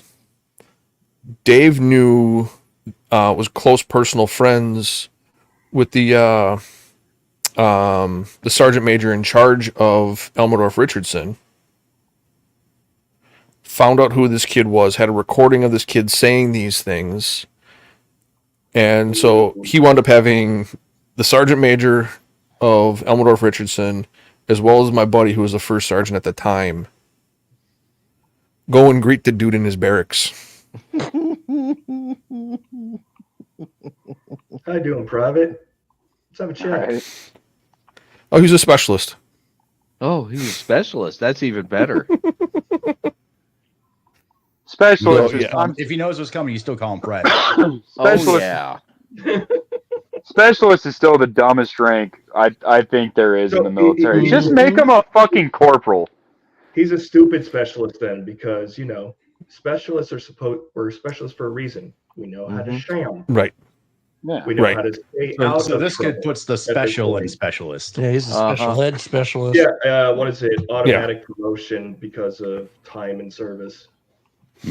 Yeah. So he wound up getting smoked for the rest of his time up there. And he got busted down. Got knocked down one rank, got promoted back up, knocked him down another rank, got promoted again, knocked him down another rank. He pulled a JMO. I think this kid earned specialist. I was only 4 demoted twice.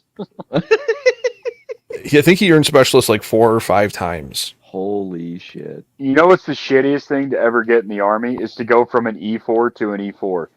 And I don't mean get demoted to an E4. I mean go from specialist to corporal because they don't fucking like you. Yep. Yeah, they don't want you enough to send you to the promotion board, but they're going to give you all the responsibility. Mm-hmm. Yeah. for an FBO. They give you all the responsibility without the pay. You're still paid the same as a specialist. It's just their way of saying now you have more fucking duties for the same pay. Mm-hmm. Yep, have fun. Because my buddy was all hunky-dory when he told me that. I was, oh, man, tomorrow I'm going to make sergeant. I was like, fucking A, dude. Hour and a half later, he goes, you're not going to fucking believe this. And I was like, what? I was like, please tell me you got demoted. Please.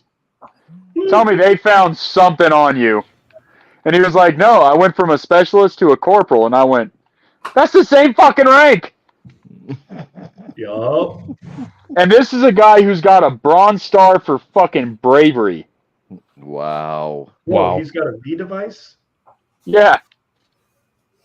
He's got a V device on a Bronze Star, and they fucked him like that. Oh, yeah. Dude, He had to piss somebody off. No, that's the sad part. So, his first sergeant was just a fucking prick, dude. His first sergeant was a Desert Storm. Well, I can't even say this. So, I met his first sergeant. He was out here on Fort Carson when I was in the process of getting out. I mean, I was already gone, but, you know how paperwork goes. Mm-hmm. So, I meet his first sergeant. And he looks at me and goes, man, you know what was the craziest time of my life? I was like, oh, what's that? Because we were all at a bar drinking. He goes, when I was in Grenada, man. And I went, what? Whoa. He was like, yeah. I was like, wasn't that shit like 13 minutes long? I was like, I don't even think anybody fired after everybody hit land for more than 5 minutes. And he was like, yeah, dude, but it really tweaked me out. I was like, so let me get this straight. People go to Iraq and die. You go to a beachfront property and you're calling that fucking war? And he was like, well, it was different then. I was like, no, I've never heard any hardcore stories from Grenada, sir. Yeah. He was like, yeah, I was the first wave. And I was like, on a fucking surfboard, maybe. Yeah. So I thought they helped him in Huey's actually, but anyway. Yeah. So No, they paraglided in. Oh, so this Kite guy's surfing. So this guy's pissed, and he looks at my buddy and goes, I don't ever want to see this guy on post. And he goes, well, I really can't control that. He's got an ID. He'll kind of come and go as he fucking pleases. Right? So I don't know if I had something to do with his upward/non-upward brink promotion. But I'm pretty sure it might have had something to do with me making fun of Grenada. Mm-hmm. Because, I'm sorry, you could claim any war, right? I refuse to go out on Veterans Day to get a free meal because I fucking know I see some goddamn private fuzzy in the fucking army, 38 people in front of a World War II vet. It happens every fucking year, and it pisses me off to no end. Yep. Mm-hmm. If someone's 60 wearing a fucking Vietnam veteran hat, get the fuck out of his way. Let that man get his goddamn plate first. It's not going to kill you to wait 10 more minutes in line. But these little shitbags who don't even know what the sandbox or any other box or even a box with fur on it looks like are fucking standing in front of all these fucking geezers trying to get their plate first. I don't understand why it came to that. When, maybe it's just the way I grew up. I grew up respecting my neighbor and not getting into someone's fridge without asking permission. Mm-hmm. That's how I was fucking raised. I didn't even open my own fridge without asking my dad first. That's because these people don't know their neighbors. That's why. That's part of it. Yeah. And there are a bunch of wussies that were never taught respect. Exactly. Yeah. They don't respect each other. You know, what? When you try to do something kind, you get the cops called on you. Yeah. Right? No it's good just deed goes unpunished. Yep. Right. It's just we hired this kid at work, and he's a transgender, right? Oh, God. Which is that's all. Just hold on. That's already one strike against him. So he ends up on a travel lift with me. Fine, dandy. Because I'm just at that point now where I don't give a fuck about someone's personal life choice. As long as you're not fucking kids, we're pretty much cool. I just like decent fucking people, right? Mm-hmm. If you're a decent person, I give 2 fucks less what you do. I just like cool people. But this kid, so he comes up to me, he goes, well, I'm trying to be a female. And I was like, you're not one of those bathroom jockeys, are you? That was the first word out of me. He goes, no. All that stupid shit, no. And he goes, I'm not a they, them. I'm not a fucking she, him. He goes, I'm none of that stupid shit they added during COVID. And I was like, holy shit, I actually got respect for you right now. Mm-hmm. And dude, here's the funny part. If the second he told me he was trans, right, I was like, all right, fuck, liberal, gotta watch what the fuck I say. This dude's damn near as hardcore as a Republican as me. Mm-hmm. He just chose a different fucking lifestyle. This dude respects the military, respects people's decisions, hates chomos, hates most of his own trans community. Mm-hmm. I was like, why the fuck aren't you speaking for CNN? Yeah, because they wouldn't hire him. Yeah, they're not going to listen. I was like, hands down, you're easily the coolest trans person I've ever met. Hands down. I've met a few. And he was like, there's no reason to add 50 decibels to something that only takes one. You're either trans or you're cisgender. You don't need to add the they, them, the she, it, any of that. He goes, you chose what you want to be. Don't start adding fucking cartoon characters to it. And I was like, can I get that in writing from you with your signature? Like, I'll stick up for you. Hell, let's go to a bar. We'll get in some fights. 'Cause technically, you're still a dude. But no, so dude. What you're saying is, you just met Blair White, dude. I swear to God, I would invite him on this podcast. I would. I don't know if I didn't mention it because I don't know who'd be cool with it the second he would admit he's trans. But if you listen to this kid talk politics, it's fucking 2 different people. It's like one guy's trans and one guy's trying to start World War III. It's fucking awesome. When it comes to trans people, it's not the people, it's the ideas, it's the ideology. right? I can't stand. Right. And he doesn't, but here's the thing. He just wants to be left the fuck alone. Sure, he's chopping his whack off to become a woman. Fine and dandy. That's his choice. But for him to talk about war the way he does, for him to talk about politics and laws and this other shit, You would literally think that this guy just walked off the fucking Republican primary floor. And it was refreshing to a degree, right? And the part that pisses me off is he was fucked with so bad his first day there, he ended up quitting, which really pissed me off because the kid learned quick. Mm. But I mean, it was still a cool ass guy to meet. Fucking, yeah, didn't give a fuck, was down to fight people, wasn't a pussy, ex-army. He was a cool fucking dude. He just, something in his mind just fucking broke one day and he wanted to change. Mm-hmm. I mean, I'm not going to cut my winky off. I'll probably just order a prostitute, but you do you, buddy. And he's got 2 kids. Which makes it a little weirder. So I even asked him that. Well, I asked him, I was like, you don't talk about any of that with them, do you? He goes, no. They know I'm transitioning, but I don't force it upon them. I don't teach them about it. I don't try to force it down their throat. He said, they're my kids, but they're not my science experiments. Mm-hmm.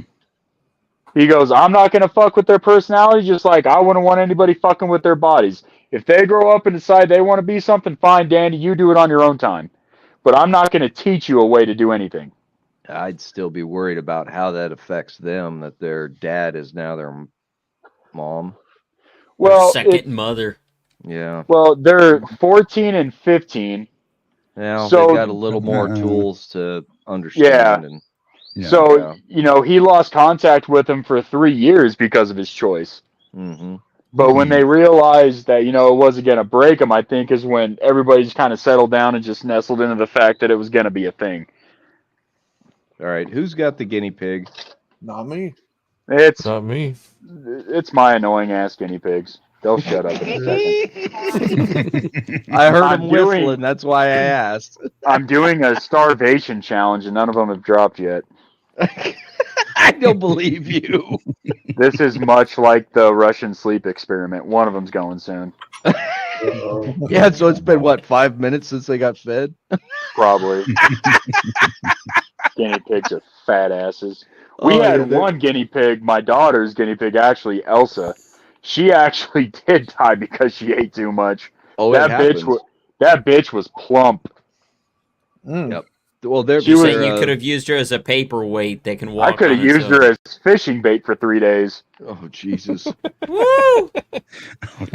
Fish for sharks with that. The big cats. Shit.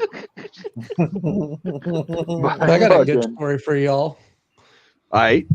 So, a few years back, I used to work for ABF Freight, the big green trucks that pull the 2 silver trailers. Yeah, I got you. Well, we have U-Pack, which is basically like they're either a reload cube that goes inside the trailer or it's a whole trailer itself. Mm-hmm.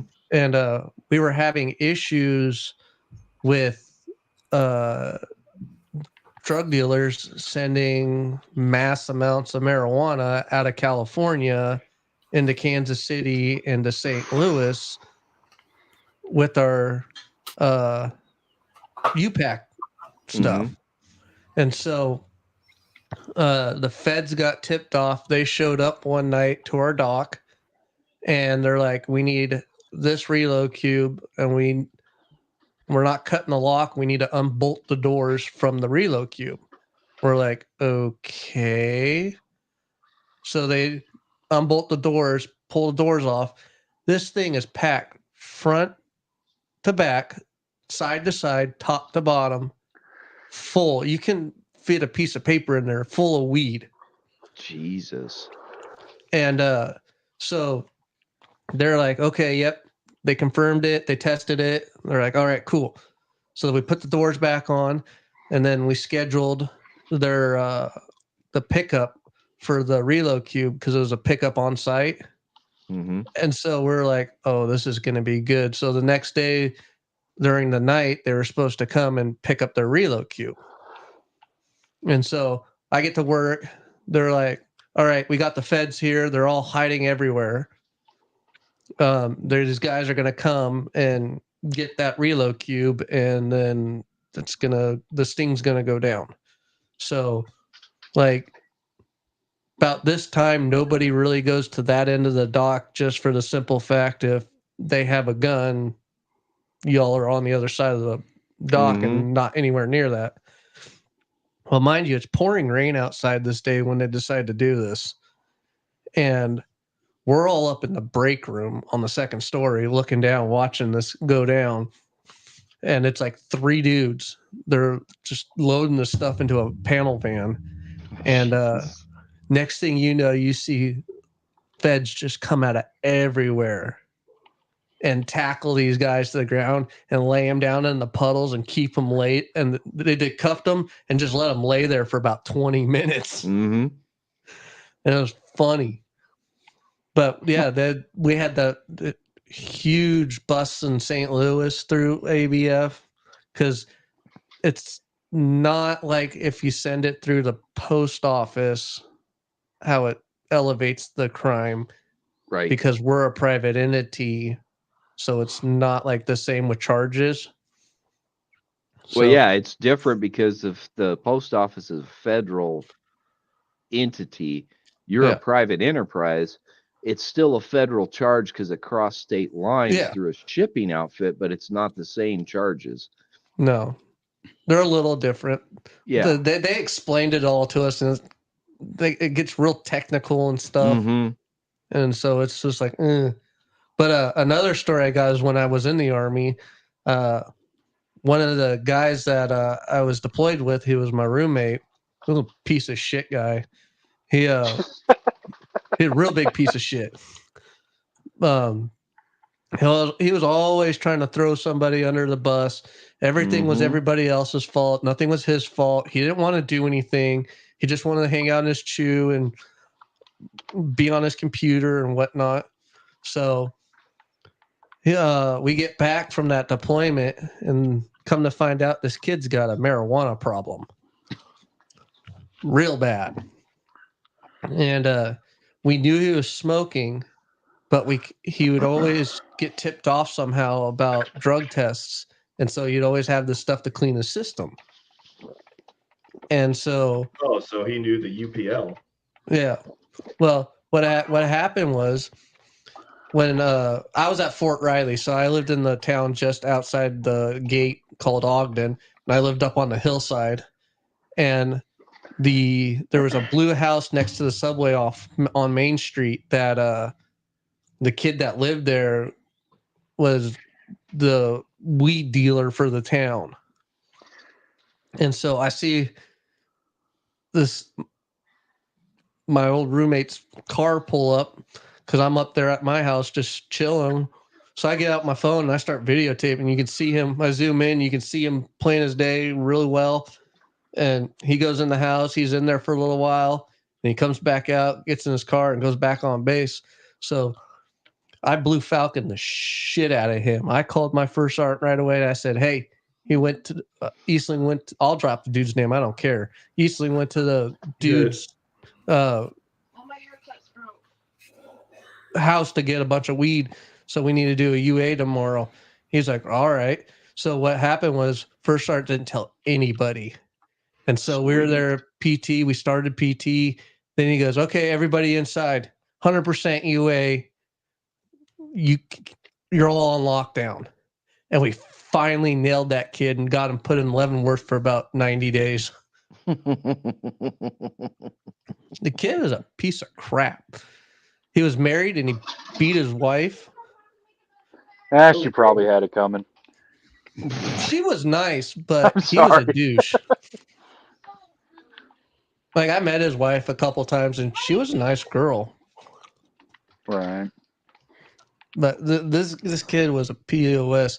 And so he did his 90 days and became a really good barracks lawyer.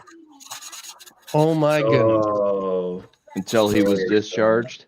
Yeah. He was happy to get out. But he came up to my buddy and told him, who was his squad leader, and told him, hey, I've got autoimmune disease. And so my buddy's like, you got AIDS? And he's like, no, I've got autoimmune disease. He goes, are you that stupid? Stay off Google. Mando's asking. Oh God. Where? What are you in there sanding again, Outlaw? No. God damn it! Mute your mic, bitch. Damn. So I have a is there. question. Does anybody in here play Xbox? No. Used Not to. anymore. I used to. Nope. Which God one's Bando? damn it.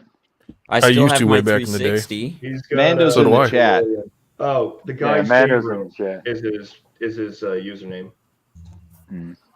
Damn it. Well, I'm fucking bored and I want people to play fucking Xbox with, but whatever. Dude, Fuck Sorry, I- man. I still Fuck have my J-Mo's feelings. 360. I don't give But a that's fuck about better. your 360. I'm not here to play still- Halo. I only play real life games like Destiny. God. Oh my God. Oh, jeez. Basically, Halo loot boxes. Yeah, What- basically. Mando, I was there from. What's that Asian guy always say? Gay. Yeah, there we go. No, the whole time you guys have been talking, I've been playing Crucible. We man. were talking about like And- real good games like That Forza happened and NASCAR. well. And, Dude, that's because you like racing games. yeah. Like, I'll put this in. The last racing game I really played was Need for Speed Most Wanted Black Edition. Before that, it was the best racing game ever made will always be Gran Turismo 2. Yes. I'd have I to agree agree with with that. that. I have to too because that was a really good game. I'm Gran Turismo original 4 was Ridge okay. Racer all the way. Ridge Racer Just- wasn't bad. It was just like Gran Turismo 2 was the only one you could legitimately play a 3,000 lap race. Mm-hmm. Mm-hmm. Granted, if you did it, you had no fucking life and you're generally made fun of at school. Ridge Racer But had a you great could do it. soundtrack. Yeah, Ridge Racer did have a better soundtrack. Mm-hmm. But it's all right because Monday people at work are talking about starting a GoldenEye tournament, and I'm gonna Ooh. fucking demolish them because Oh, none of them have ever played it before. Because I told them, I was like, "You guys ever even played in 64? Like that was my time." And they're like, Right. "No, but we heard a lot about it." I was like, "All right, fine. We'll play. We'll do a competition. We'll each throw in $100, but on two conditions." He was like, "All right." I was like, "I get to be odd job, and we only play the facility." Oh, no. Dude. You're Hey. a dick. These 9 guys agreed to it. They don't know who Oddjob is. They don't understand they have to manually aim at his head because it won't do it for them. So, fuck them. And I told him, I was like, we're doing golden guns only, kill up to 15. That's it. and I was like, we have to do it round robin. So when I beat you, you have to pay me, and then your buddy has to jump in. Mm. Oh, JMO, you would be the guy that would fit in perfectly with my buddies when we used to play Call of Duty. We were the group of guys that they're all over the world and all over the country and stuff like that. The asshole campers. No. We were the guys that would we knew the maps well enough to where we can start the game off and just like noob tube into the air and just start Oh, God. we knew the Fucking timing. YouTubers. So Like, we knew how to do it and time it out perfectly. Right. So I'm actually the reason why Rhino quit playing Black Ops 2 because nobody would play with him anymore. So the night he saved my life, I go over there, right? And I was already in a pissed off mood. So mainly because you guys know. So Yeah. here's the thing. Nuketown will always and forever be my favorite map. Because Nuketown, you could be a complete fucking dick, and you can't really get mad about it because it's just the way the map's designed. Right? Yeah. So one of the perks that Ryan unlocked was extra ammo. Extra ammo all means is it grants you an additional grenade. Right?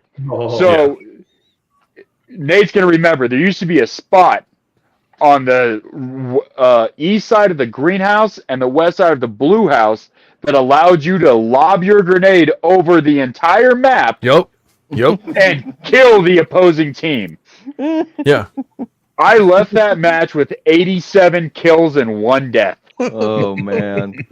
And Nice. Rhino was laughing so hard, so I unplugged the mic so the game chat was going through his home theater system. Dude, his buddies were so fucking pissed. That's awesome. So we get done with that match, and we're like, all right, well, how about this? We'll do another one. No grenades. No grenades. I promise, no grenades. Right? And they're like, all right, well, if you're going to take grenades off, we'll do this. I was like, okay. So he had the sprint perk on, so I sprinted up there and I put a fucking claymore on the garage entrance. Because that's where they all like to funnel.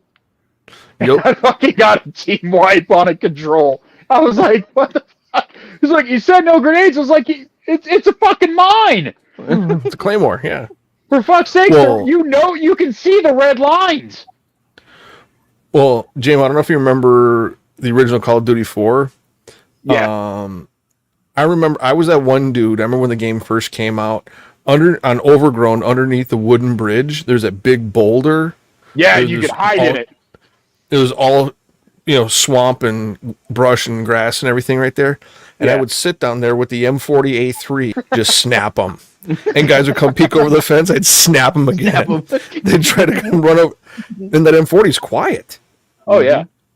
And so I just sit there and just, as the guys would keep coming over, just keep snap, snap, snap. And get the Predator missile, boom, drop it right down at the gas station. Because I knew they'd be trying to peek around at me. And then I would bring in the Predator, bring that That's in. the same and then, thing I call my wiener, the Predator missile. It But, lacks penetration, though, doesn't it? yeah. Kind of. But the funniest thing is back in the day nobody ever ran anything so you wouldn't appear on like UAVs and stuff like that. And I always Right. played on hardcore. And so when I bring in the AC 130, oh man, we were sitting there, we were playing on Overgrown one time, and there's a skylight on the gas station on Overgrown, and I put a 105 through that skylight, and it just blasts their entire, like they were camping inside that gas station trying to hide. And I didn't realize it, but that one shot, that 105 out of that AC 130, because it shows that kill cam, it shows that shot coming down from the AC 130 goes right through the skylight, and it was a headshot. Hit a dude right on top of the head. So, I think the only real epic kill I ever got. So if you never played Warzone, No. all right. So I threw a knife on top of a skyscraper and got a fucking kill. Nice. And that dude was fucking livid. Oh, I'll bet. Well, in Modern Warfare 2, they had the XM25, little 25 millimeter airburst grenade launcher. And Another word for noob tube, but the dickhead version. It was the asshole version of the noob tube. Well, I would always have that as my secondary weapon, and I think the map was course you would. Crash. The map was Crash. Oh, and guys Kobe would always Bryant's map. Yeah, and those guys would hide between the second and third floor in that staircase. Right. And so what I would do is I would sit on that second floor where you would spawn on the opposite side, and with that XM25, I'd click it and lock it on the wall and take like 2 steps forward, and I'd just keep air bursting the XM25 in the staircase.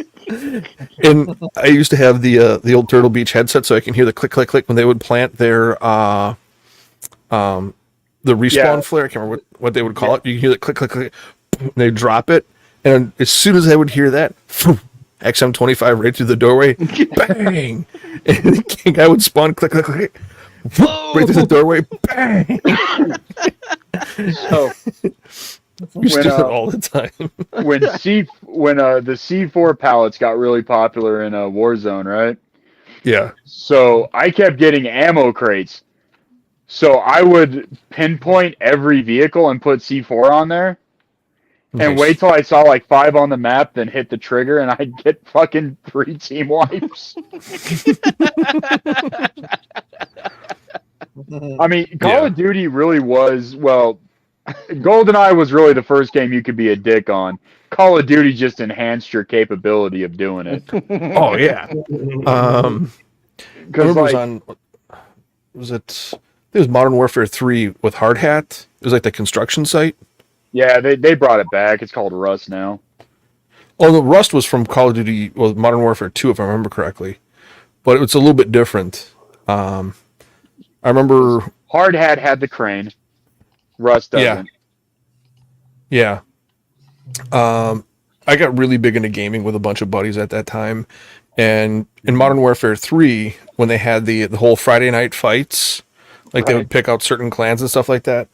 It was me and my buddies. We got picked to go against the Frag Dolls, which is a clan of chicks, all girls, Oh, no. and we were playing hardcore domination, and they were talking all their trash, and we're like, all right.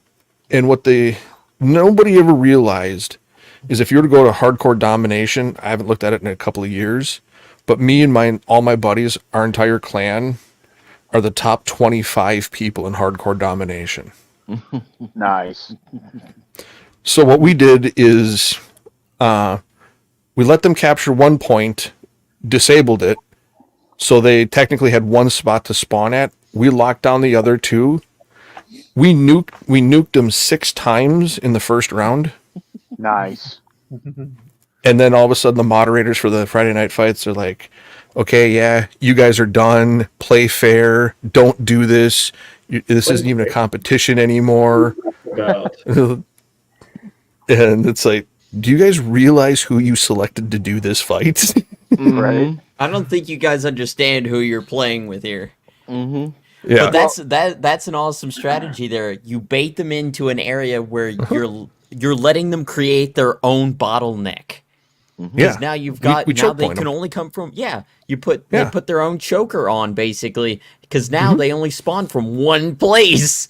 So once you get a wipe, okay, now they're all going to respawn right there. And the nuke has got a pretty good blast radius, so it's probably going to kill everybody if you drop it right there. Well, the nuke ends the match. Not in Modern Warfare 3, it didn't.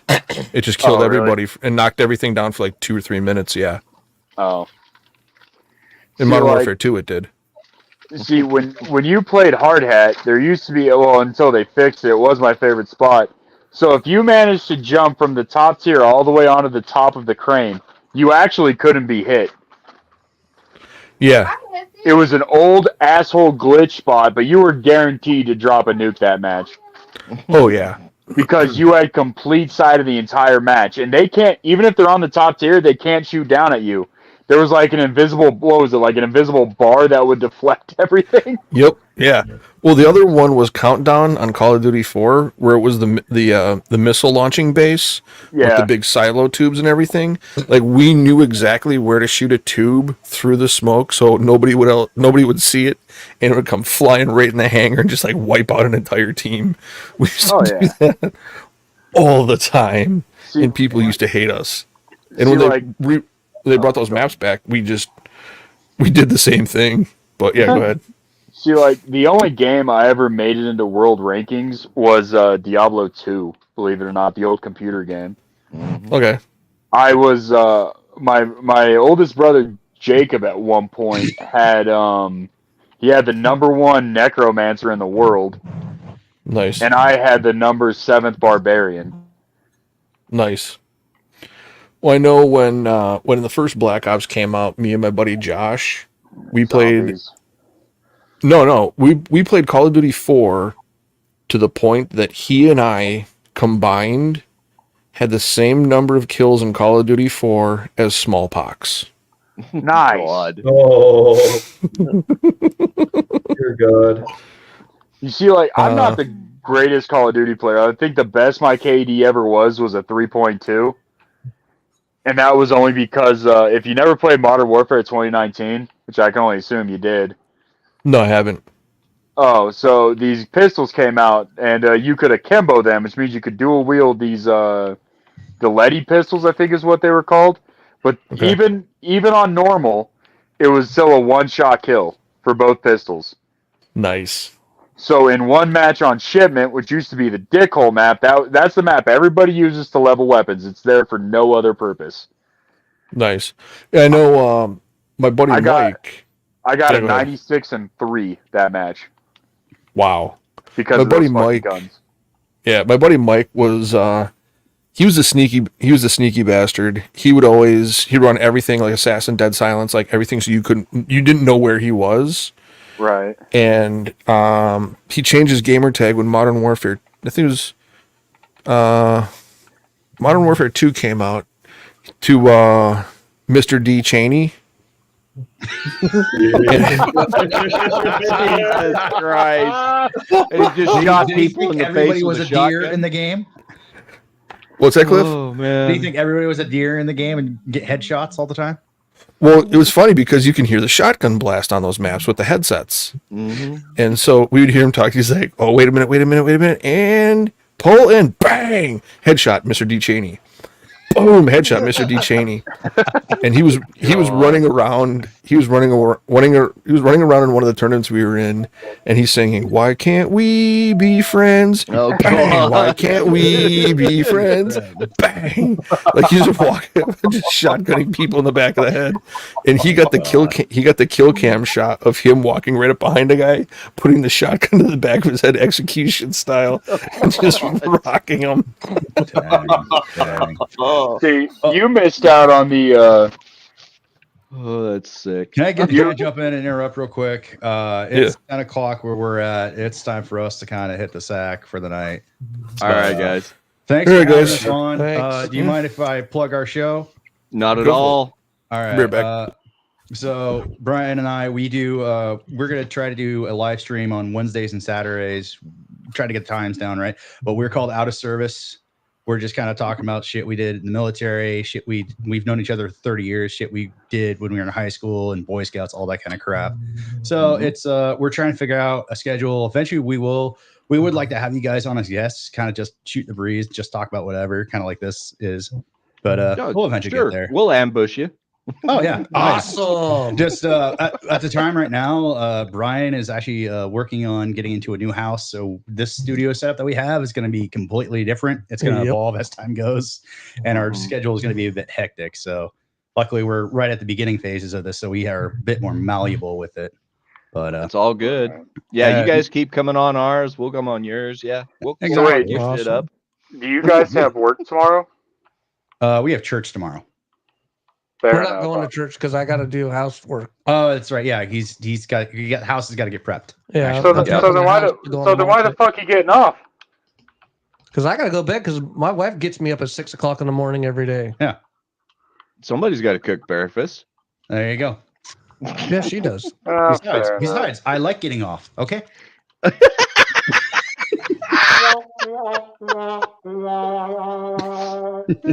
Wow. Either way, Tommy, I linked our YouTube channel. If you could post that into the chat, if you would, please.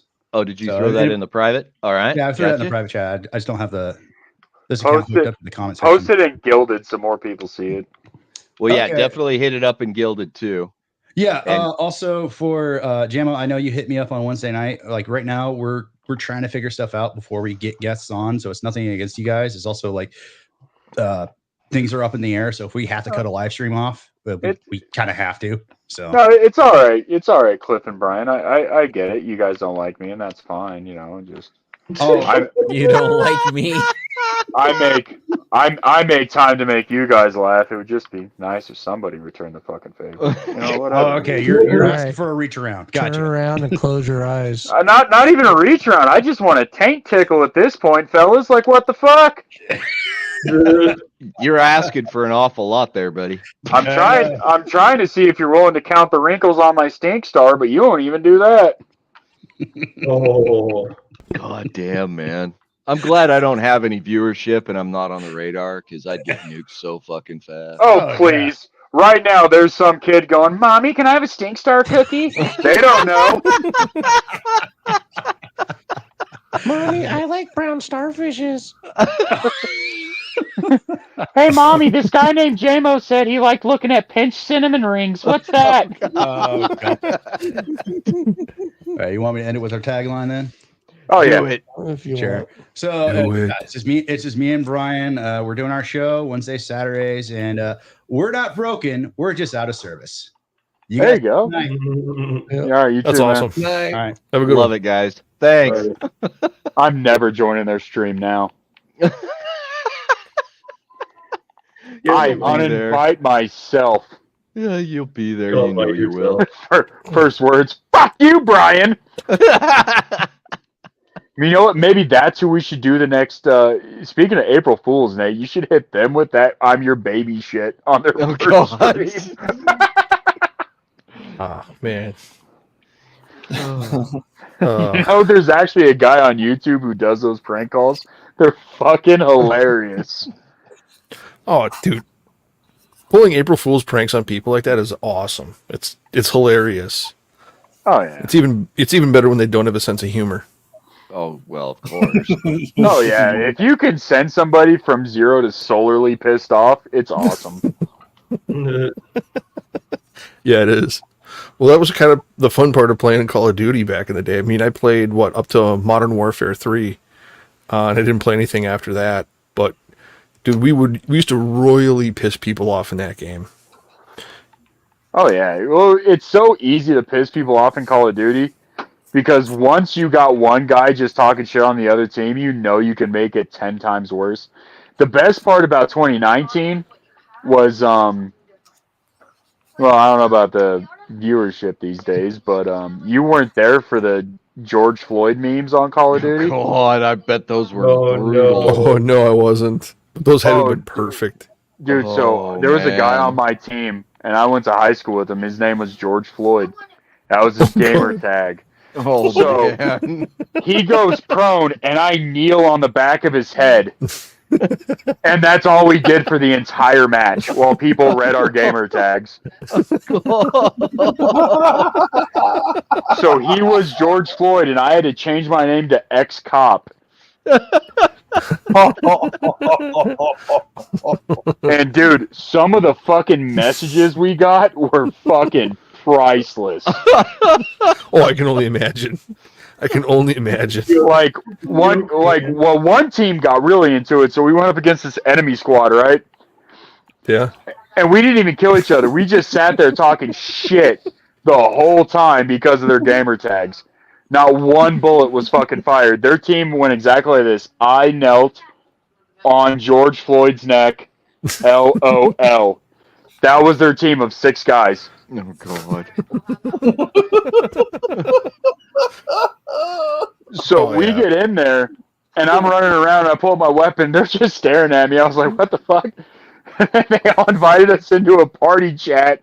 I was like, all right, we're going. This is too fucking good. That's priceless. It was just non-stop shit talking to a molecular level. Oh yeah, no. that's what Call of Duty that's when Call of Duty was great back in the day. I remember there used to be there's like 1 star, 2 star, like 1 through 6 star, like the Star Clan guys that would always try to spawn camp people.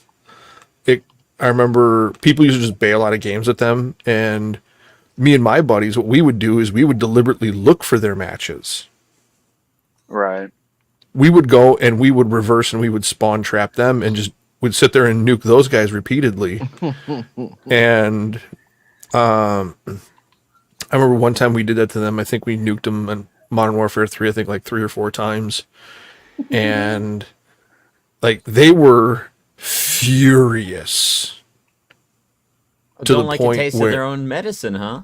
Well, yeah. Well, they were, yeah. Well, granted, when you have 6 guys with tubes and 1-man army, just constantly tubing your spawn point, nuking you and tubing your spawn point and nuking you, it gets real old real quick. Mm-hmm. Oh yeah. And so we did that to these guys, and like we deliberately like Xbox stalked these guys. Like we favorited their gamer tags, and we found out where they were. And one of us would always hop in the game to play against them, and then we would funnel in tell everybody to leave. We're going to teach these guys a lesson.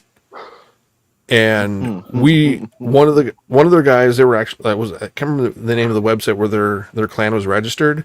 You can see their KD and everything right there. One guy was like a 13.8 KD, and we're like, oh, we're gonna turn that shit around. And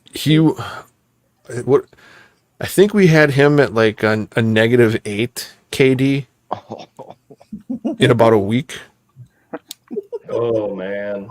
Like we got out of work and that was our mission, was to hunt these guys down.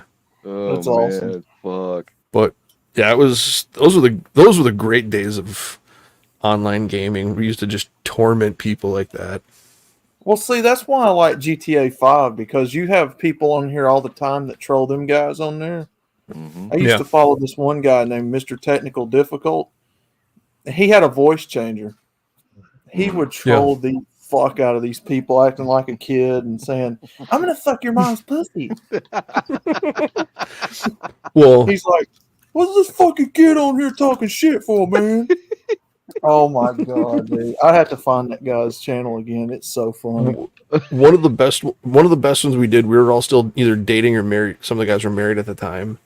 What we would do is we would go and we'd like taunt these guys. We'd set up like fake gamer tags and set everything up for it and play it, as another person, just to rank everything up and to get all the right weapons and everything we want.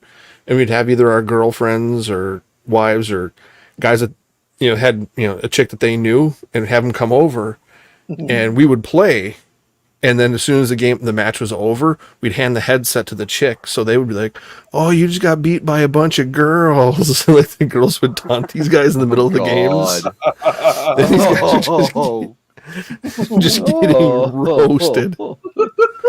We would do that all the time. Oh my god!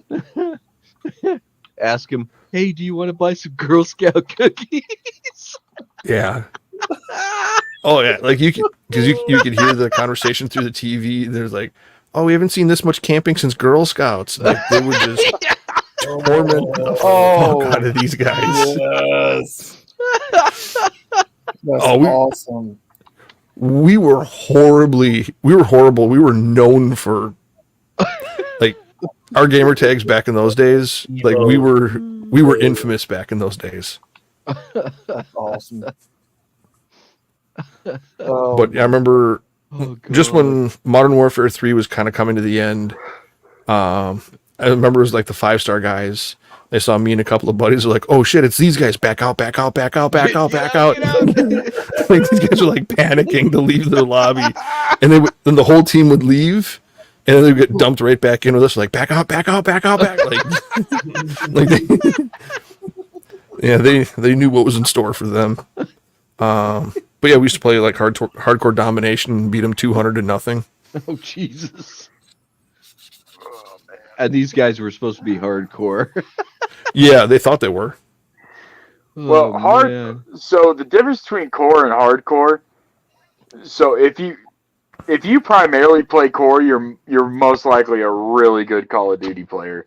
Most of the people with like 1.5s and under play hardcore because it's one-shot kill. Mm-hmm. And it makes leveling a fuck ton easier. Mm-hmm. If you're at least decent enough to get your shots off.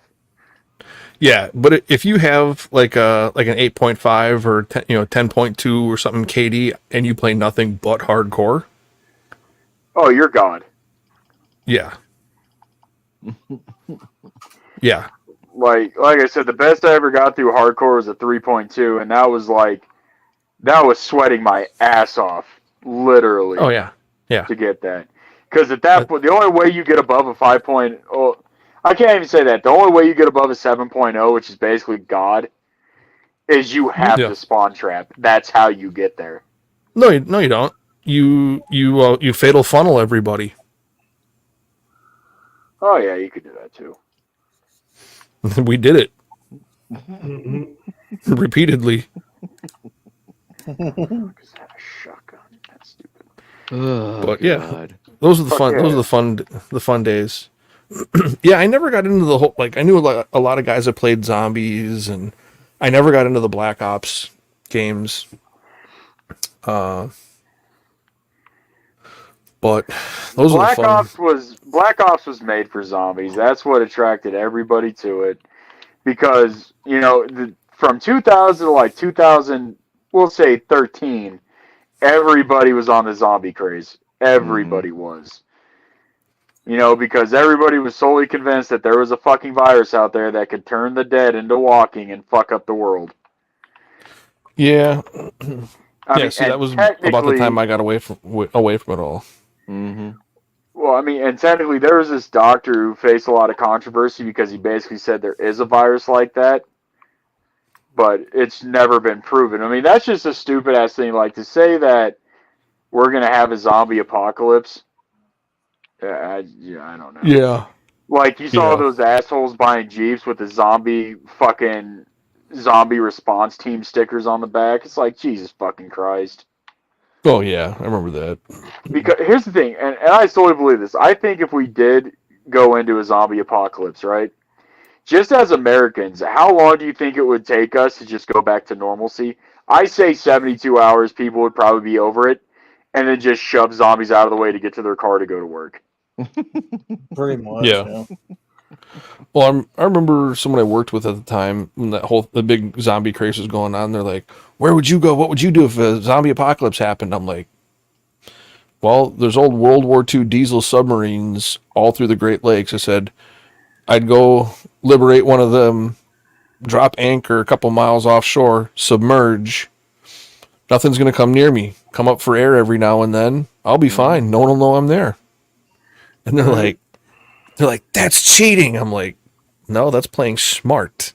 Yeah, exactly. How They're do too you busy cheat in thinking a it's like zombie it has to apocalypse? movie because they want it to be like a movie or like Walking Dead, the TV show. They want you to stick it out and actually try to engage the zombies in a fight. Well, but it also depends on what kind of zombies. Are we talking like the fast sprinting zombies from World War fucking Z? Zombieland, or we'll go with that. World War Z. Or are we talking like the 28 Days Later zombies?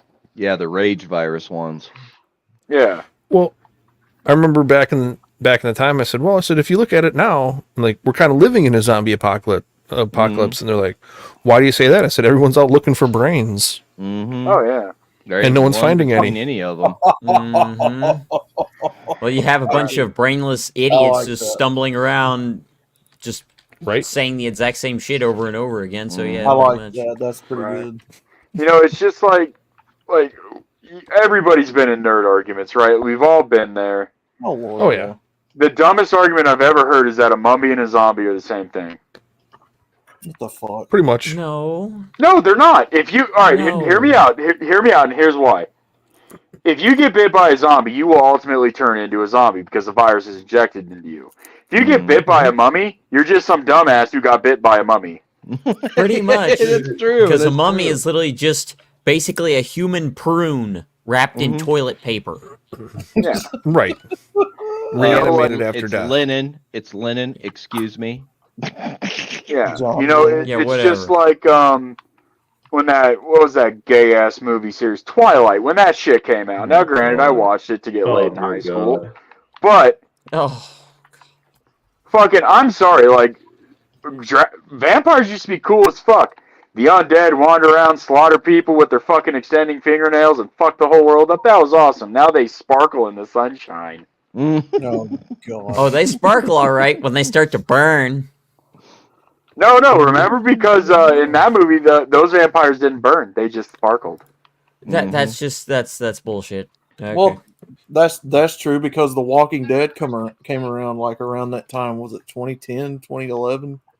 Yeah, something I like don't that. know. Never watched it. It got kind of That's corny a- after like season 3. it's a faggot show. We don't deal with that. That was back in the days when me and my buddies were just like ruining people's, self-esteem on Call of Duty. Love it. See, like my favorite. Actually, you know what? I'll take it back even further than Bond. You know what was the first game you could really fuck with somebody on, just because you knew how to do it and they didn't? Was Mortal Kombat. Oh yeah, the old Super arcade Mortal Nintendo- Kombat. Yeah. No, not. I'll even go back further. We'll go fucking Super Nintendo Mortal Kombat. Oh man. All right. You mean I'll- Sega? No, there was one on the Super Nintendo, but JMO, Yeah. I'll take you back even further than that. Original NES. Okay. There was a game called Caveman Games I've seen it. where you would compete against other people there in a sprint, and you'd be chased by a saber-tooth if you knew how to do it, there's a certain button code you could push where you would elbow the guy next to you behind you. And as long as you didn't mess up, you would always beat him through the race, and he'd get eaten by the saber-toothed tiger. You could do that one. I mean, that game you could really mess with people. That was a lot of fun. Not like I would ever do anything like that, or Oh, I no, just of course allegedly not. heard about it. Oh, Yeah. Or hell, Mario Kart. Oh my God, there was a lot of friendships lost over that game. Hell yeah, there was. GTA just- San Andreas was too. Right. Well, it's just like, I think this, well, it came out a little bit. Hold on, yeah. Okay. Wait, how old are you again? Jackal? You 20 or 21? I'm 22 now. 22. Yeah. So this game literally came out like 3 months before you were born. And it was for PlayStation 2, and it was called Monster Rancher. Oh, I remember that. So the coolest thing about Monster Rancher is it was the first game that ever used encrypted data. Right? So what you could do to generate a monster, you could actually open it up, take the game out, put a CD in, and it would generate a monster from the data encryption on the CD. Oh wow. And the sad part is that was like high tech, super fucking awesome to us as kids. I mean, obviously it doesn't touch an iPod, but No. the ability to not freeze your game while taking the disc out to upload a monster from encrypted data on a CD was pretty fucking tits. Yeah. Man, these kids now don't know anything about, how long loading screens used to take on these old PS1 and PS2 games. Oh my God, yeah. Oh, yeah. 5-minute boot up. Dude, you turn on the PS2 to put the game in, and then you'd be sitting there sweating your nutsack off, hoping that it would go through and not get the red screen of death. Oh my God. Oh. Well, hold on. If Jackal's got a 360, he's got a red screen of death. No, I Yeah, haven't. you haven't gotten the red circle of death or the red screen of death? No, because I never Yeah. pushed that 360 to do more than what I needed it to. Oh. Plus, I was the kid that I would get burnt out on video games a lot quicker than everybody else, and then I'd just go outside and start burning leaves and setting half of my yard on fire. Well, way back in the day when Modern Warfare 2 came out, I was, like I said, with a group of buddies. We did all the whole clan gaming and stuff like that way back in the day. That was our kind of social outlet to talk to everybody who's all over the world, the whole war on terror time. And we got ranked pretty high up to where we got noticed by Activision. When we did our prestige editions, we had to reserve them online, and we had to link our gamer tags with it, and they actually saw, like, they went into the database and looked at where we were, and the serialized versions of the prestige edition for Modern Warfare 2 actually was UPS to us on release date, and we all received a serial number version exactly the same as what our Call of Duty our leaderboard ranking number was. Mm-hmm. Oh, that's cool. With a letter from Activision on that. That's all sitting in a box somewhere. I haven't seen that in well over a decade. But that's bullshit. That's like actually they sent probably us worth something. Well, I doubt it, because it came with the like a head, these really cheap junky night vision goggles. Like, had it, dude. It was so cheesy. Collectors look for that shit. If it's in Do they pristine condition, they'll buy it. Yeah, really. They do. Yes. Yeah. Yeah, and we got the same thing from when Modern Warfare 3 came out. I got the limited edition Modern Warfare 3 360. Cool. That's serialized with my my Modern Warfare 2 leaderboard ranking number with a letter. Yeah, we were horrible back then. We were hoodlums on a whole new level. Just horrible. See, I still have an original Pit Boy because I was one of the first 2,000 to beat Fallout New Vegas. Really? Mm. I was one of the first 2,000 to completely 100% the game. That's awesome. Nice. I don't know where the fuck it is now, but I know I have one. You got one somewhere? Yeah, I know. All that stuff is all squirreled away, packed in boxes. Well, I mean, just Hey. when we were a kid, that shit didn't mean anything to us. Like, had I known that the platinum covered Zelda game would be worth $2.2 million, I wouldn't have thrown mine in the trash when I left the military. Oh, Right. fuck.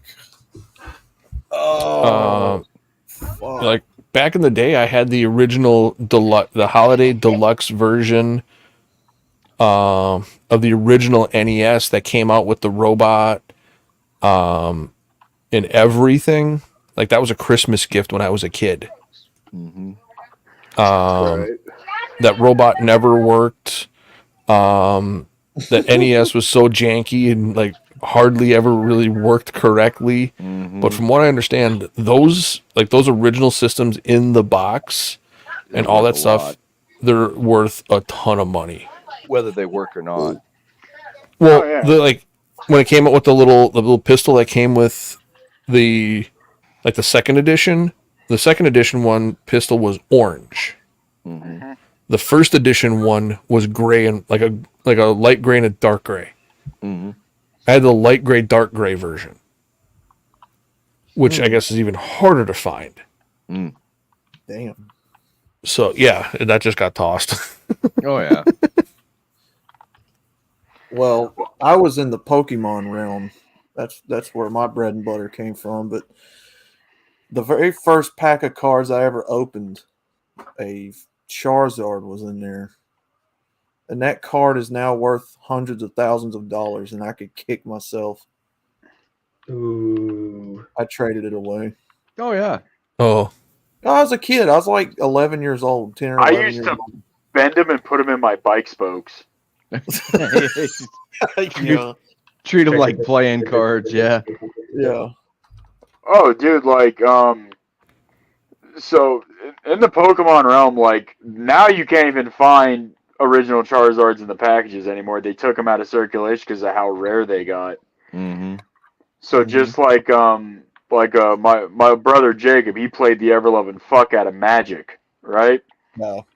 He's got a card. He's got one of the first printed Black Lotuses ever. Oh, that's worth some money. So, Yeah. I mean, but, he was also smart enough that, he saved all of it. Mm-hmm. Hell yeah. yeah. So, I mean, like, I that know. Platinum Zelda game I had, I paid $15 for at a garage sale because it had somewhat sentimental attachment to this guy.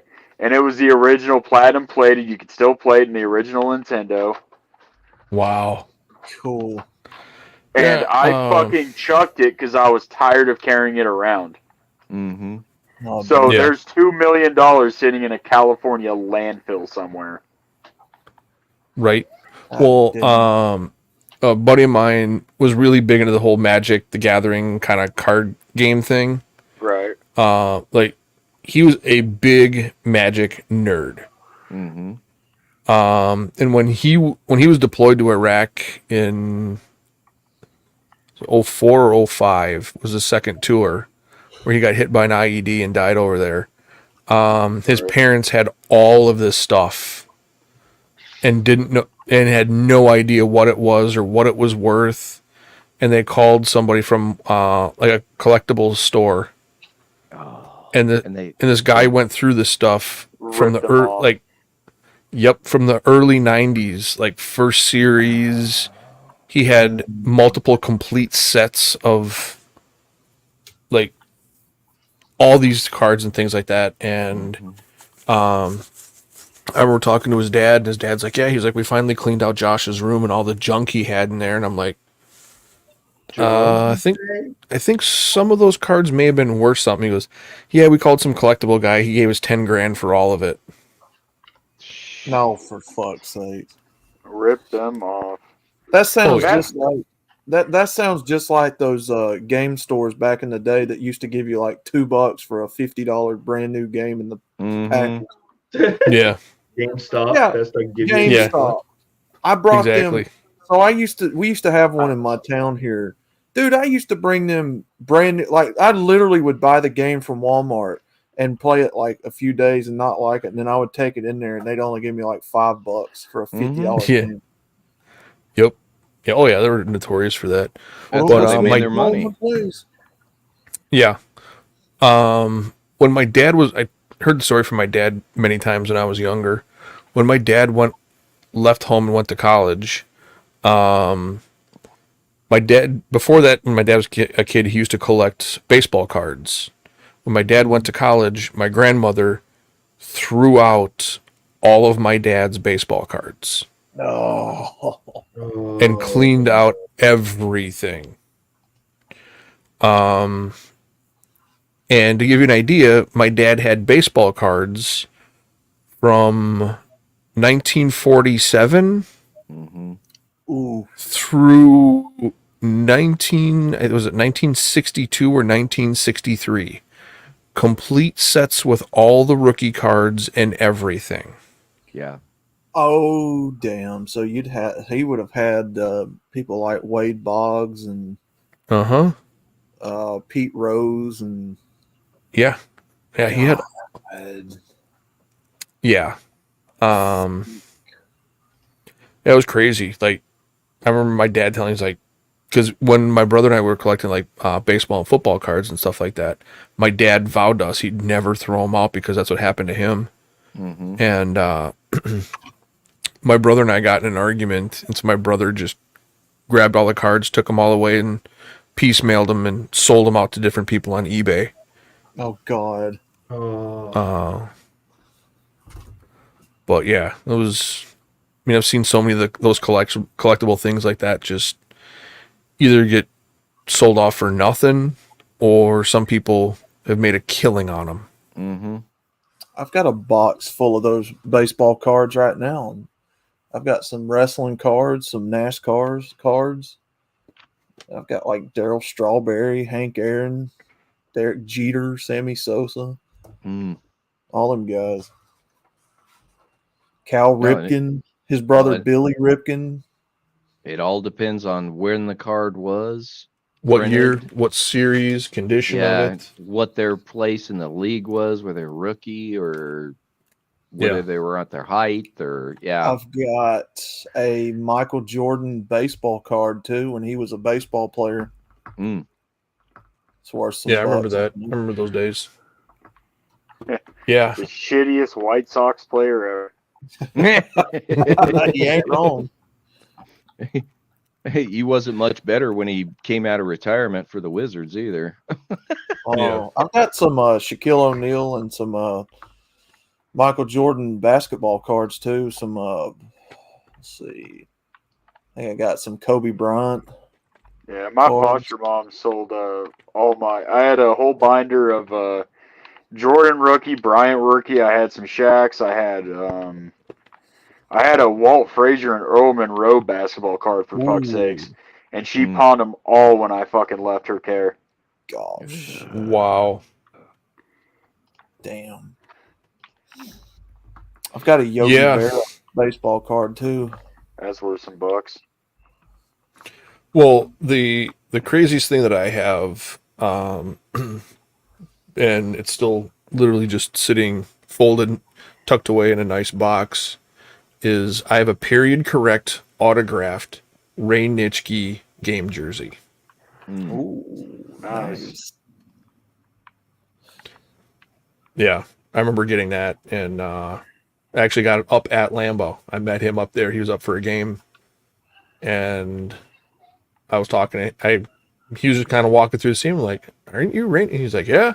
And I was wearing it. I got a jersey from a period correct jersey from the pro shop. And I'm like, "Would you mind signing my jersey?" And he signed it. And I took it off right then and there. And I went down to the gift shop and I showed the girl and I said, "Can I get a box for this?" And she was like, "Why?"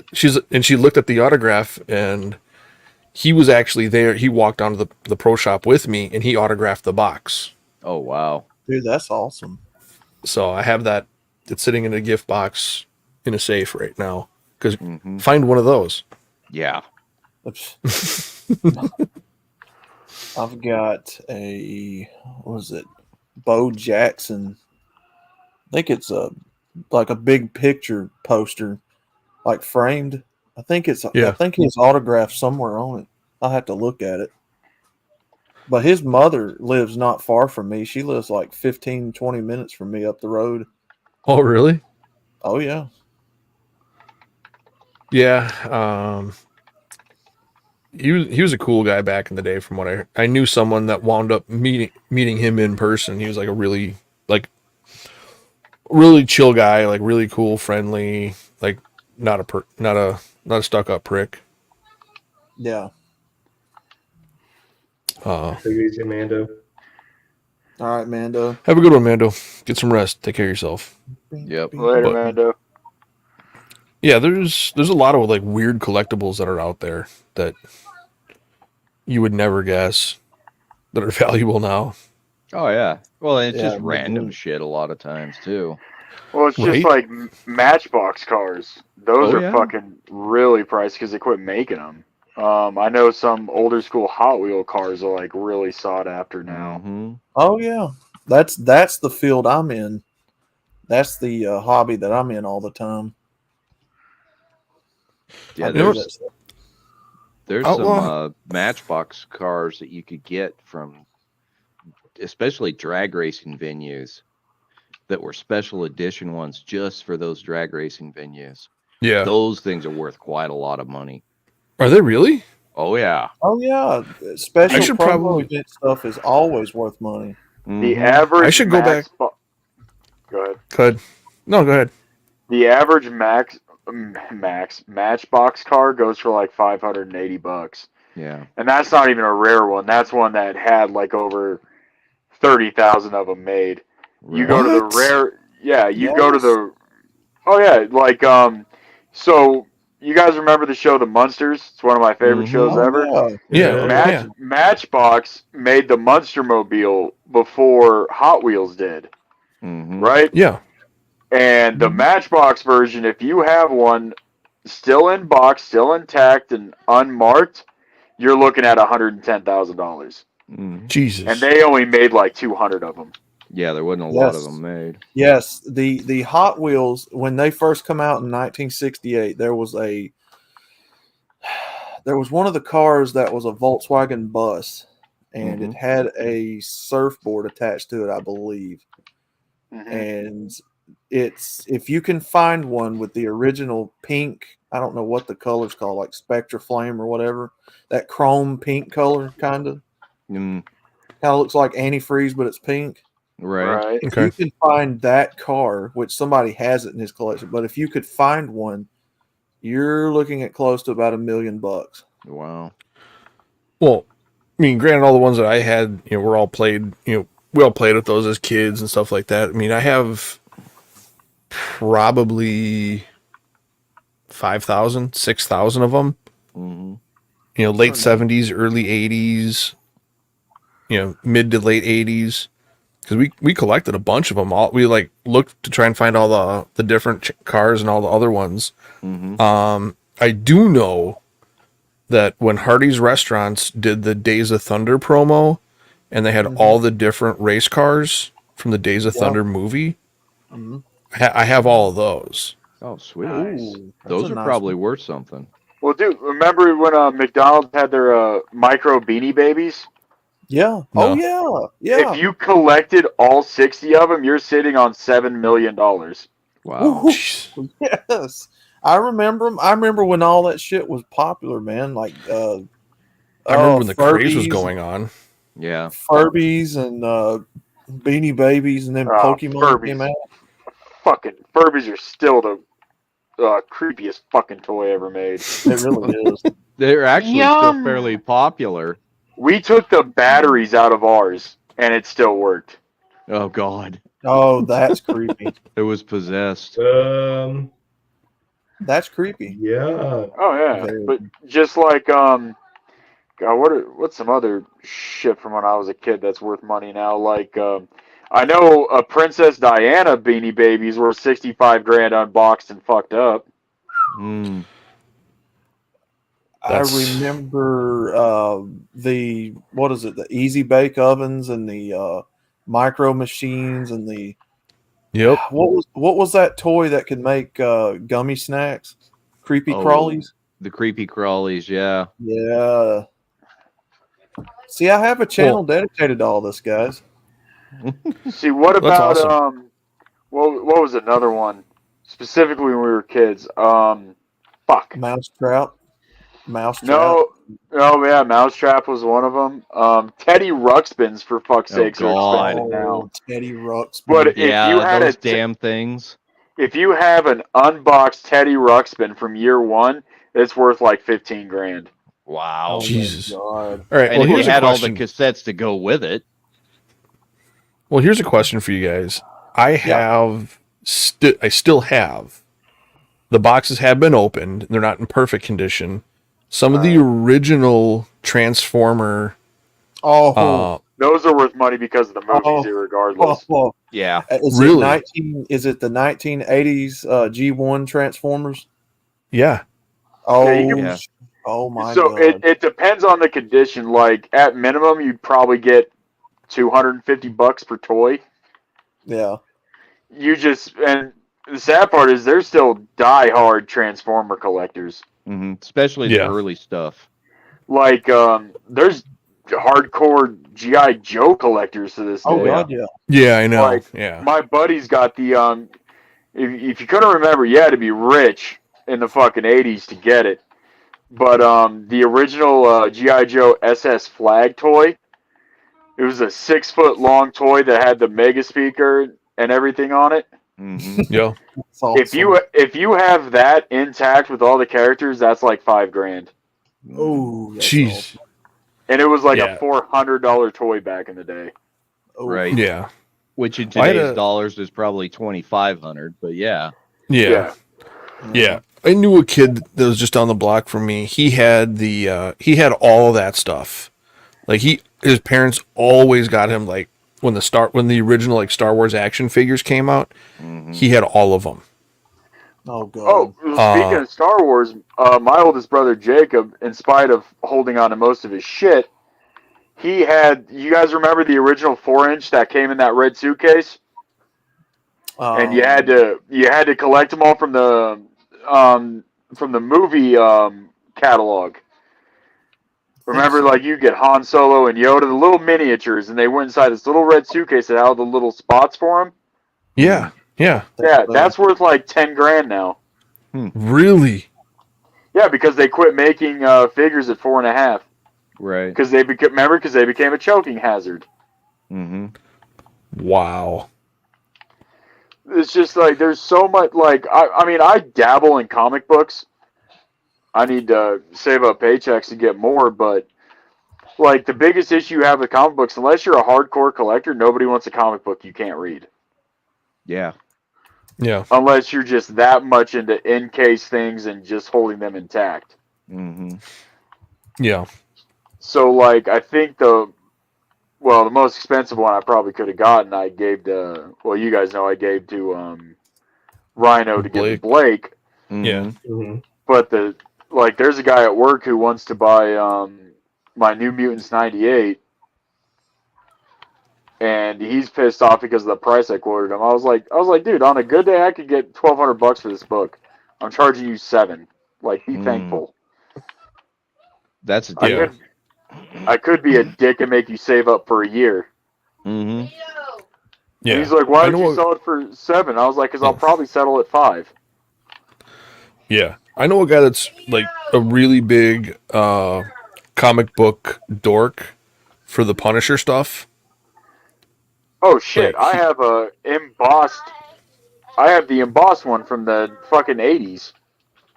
He has every comic book that's ever been printed. For Punisher? Yeah. Okay. Like, Because when you say ever printed, I was like, so the guy's sitting on like $40 million because if he has what were they called back then? They were just something comic, Action Comics. Yeah. If he has Yeah. an Action Comic #1, he's sitting on $17 million by itself. Ooh. Because his uncle started damn. collecting them back in the day. He got willed the comic books from his uncle. He got really big into comics from his uncle, and he's the there was Dolph Lundgren, who was in one of the Punisher movies. Mm-hmm. He That went was to the one of the hard 2008 one. he went to the Hard Rock Cafe to meet Dolph Lundgren to have him autograph Mm. the VHS and DVD case. Oh, sweet. And there's another dude who played the Punisher. I think it was in the 80s, mid to late 80s, early 90s. He had that guy sign the movie he was in. He had Tom Jane sign the one that he was in. Mm-hmm. Like, this guy, he takes comic book collecting to a whole different level. When I say he's a comic book dork, like, he can tell you first appearances of certain special appearances of certain characters, when it was printed, what printing company printed it. Like, he's that one guy that knows all of that stuff. He's a big comic book dork on all of it. He's an archivist. Pretty Yeah. much. Yeah. Yeah. And he's got his entire basement as his man cave, and it's filled with everything Punisher. Nice. Well, Now, my favorite Punisher was Tom Jane, actually. I thought he did the best job. Yeah. Yeah. That was a good movie. Everybody panned it, but I thought it was great. wait, which one? The Tom Was it Jane one with Rebecca 2007? Romaine and was it 2007? Maybe Dolph- 6, maybe 7. Dolph Lundgren was in the 90s, I believe, when he did his Punisher. I was off on that. Yeah. But yeah, I mean, to each their own, but Yeah. And I've never been a comic book fan, but I do enjoy some of the movies, that one especially. yeah. Well, a buddy of mine, Ollie, he's into he's into computers, technology, and stuff like that. Like, he's rebuilt and restored an original Apple II, an Apple IIG, an Apple II GS. He's gone back after the old 12 volt bag phones, the Series 1 car phones, the old Motorola brick flip phones. Like, he's collected. Does he have one of the trunk Motorola's? Yeah. Oh, Jesus. Those damn things would make a freaking Crown Vic from 1975 SAG. They were so freaking heavy. Oh yeah, but like you'd be surprised the weirdest things people collect. Mm-hmm. Like, he has all the special release of the Motorola Razr cell phones. Oh, jeez. He like all the iconic cell phones and stuff like that. All the different flip phones and bag phone, like, you name it, he has one of them in his collection. I got a Samsung Rugby 2 he might be interested in that still works. Well, he has remember the old Nokia from the early 2000s? Yeah. He's got those. He has one of those in every color it was available in. He's probably got several of the Ericsson models that were just really hard to find, but were good phones. Yep, the Sony Z phone. Cool. Like, I know he has that one because it was mine back in the day. Hold on a second. I might have something your buddy doesn't have. That's possible. Punisher.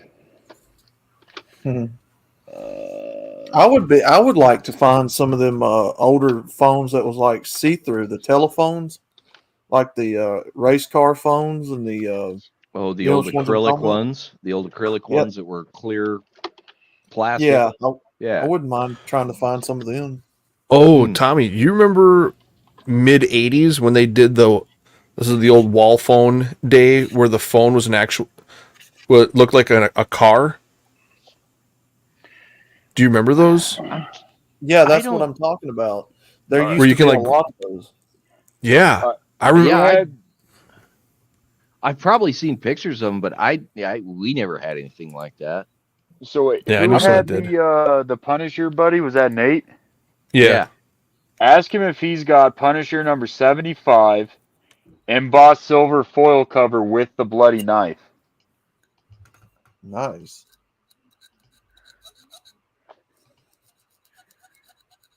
Ask him if he's got that one. If he doesn't, this one's for sale. And it's not even at a dickhead price because I loved Punisher, but he didn't go down as far as everybody thought he was going to. Very underrated anti-hero, in my opinion. And this one's even graded at a 9.6. Nice. And Top this is one 10, was made isn't it? in 93. Sweet.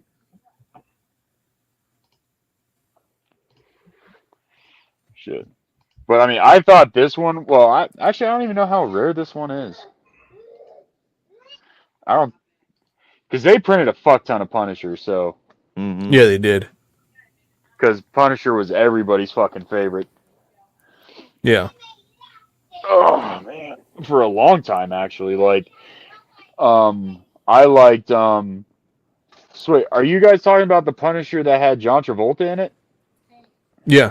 Yeah, That was the one in that was like the Thomas 2006. Jane one. Yeah. Yeah. Yeah. All right, hold on, babe. Wait, They did a great Dolph job in that Lundgren movie. wasn't in that movie. No, he wasn't. He was in one of the early 90s, I think. Yeah, Dolph Oh, Lundgren okay, was I got early confused. 90s, yeah. I got confused. My bad. Because Yeah, I know yeah. Kevin Nash from the WWE played the Giant. Yeah. Yeah, my buddy, like I said, he's a big Punisher freaking fanatic. Like when they did the Man's Chinese Theater release of that film, he went there and bought a movie poster from because we know a guy that actually did the movie poster designs. Like he's one of the guys. He got an original movie poster from my other buddy, who took it to the Man's Chinese Theater to actually have Tom Jane, John Travolta, and all the people that were there sign the movie poster. Oh, that's sweet. Like Cool. he's sourced, theater specific posters.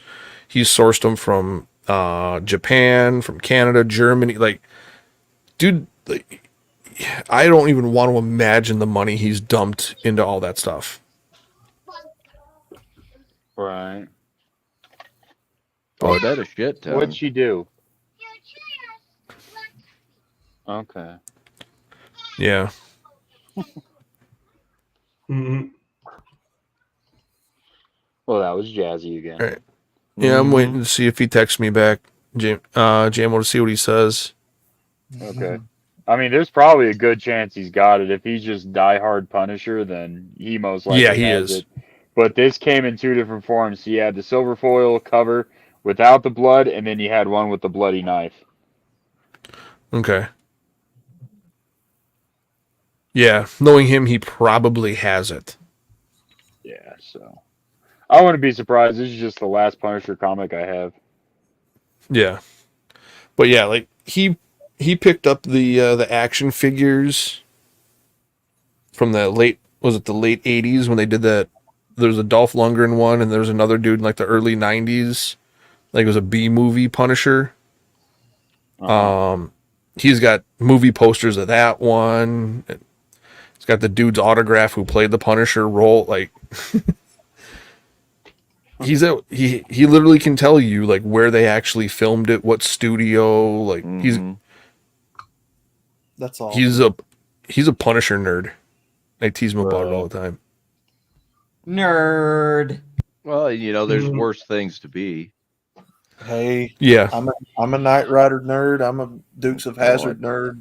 I heard one time the guy who played Knight Rider tried to fuck Kit in the gas hole. I'm pretty sure Outlaw's supposed to be a nut nerd though, since he's a squirrel. Well, yeah, there is that. No, not really.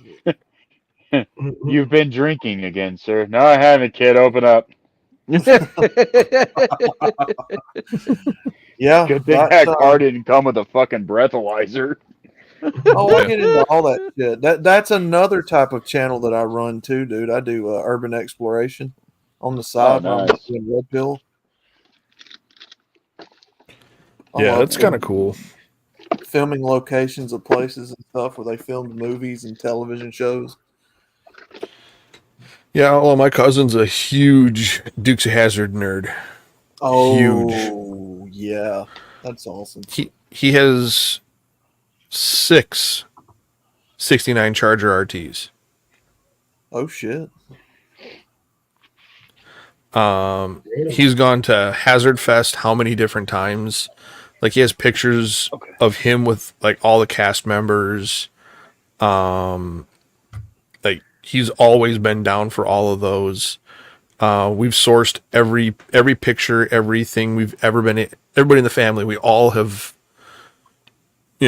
gone out to ends of the earth to find Dukes of Hazzard stuff. For my cousin, and he's just a hardcore collector of it. Does he have a 1981 Dukes of Hazzard quartz watch? I have that still in the original box. Oh wow!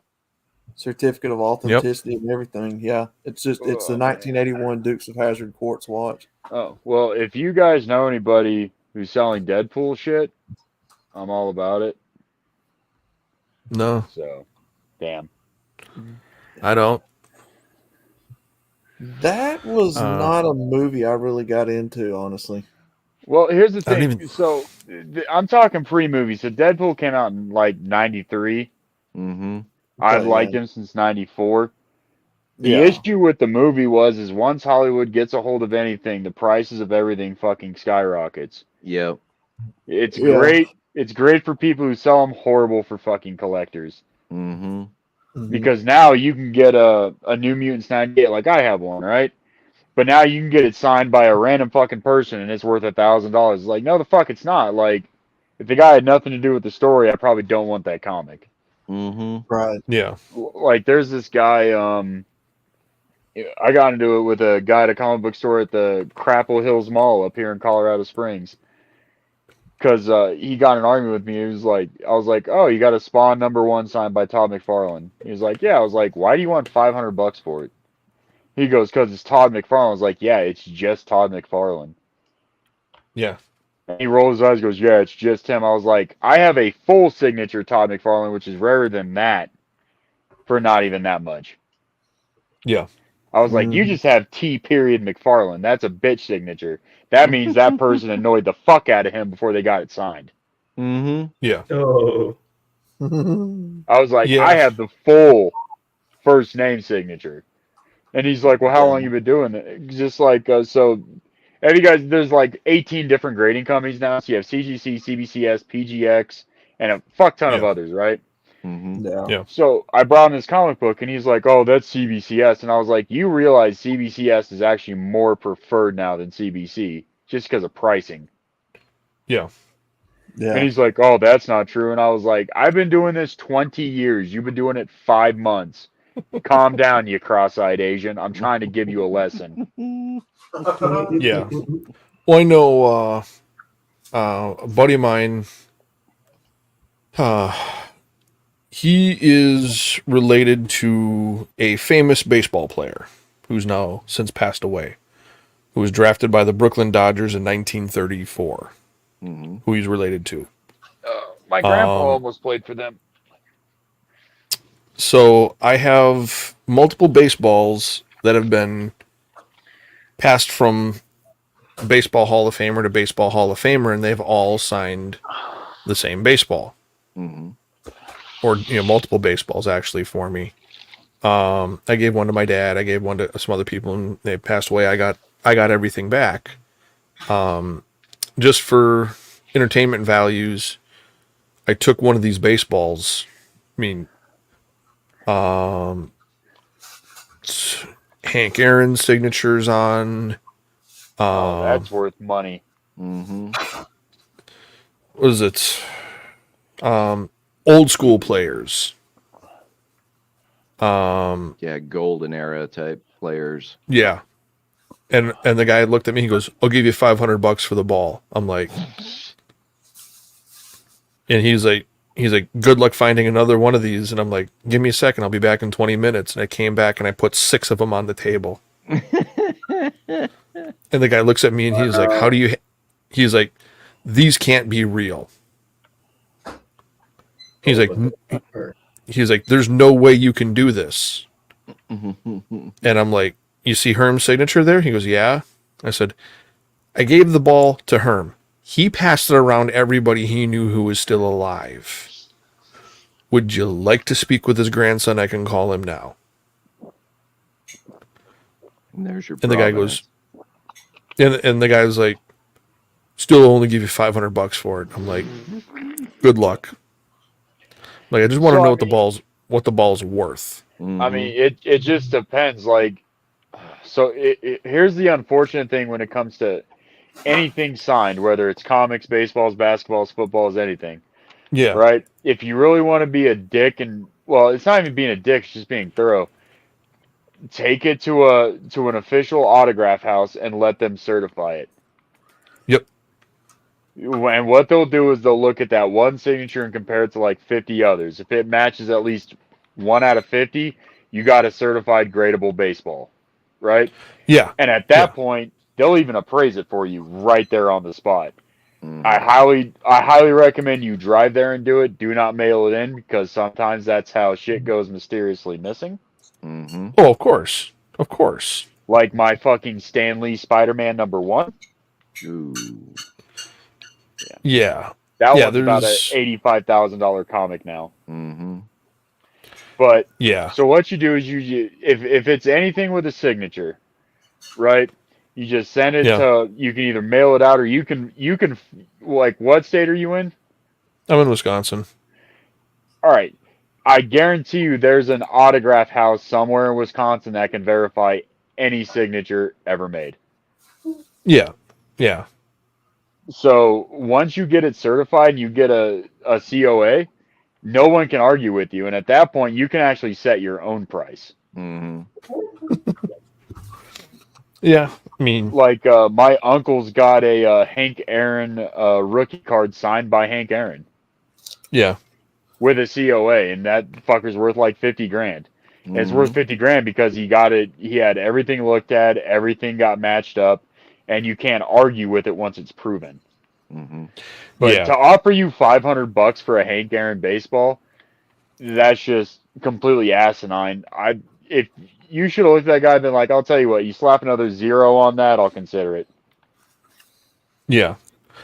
But yeah, it's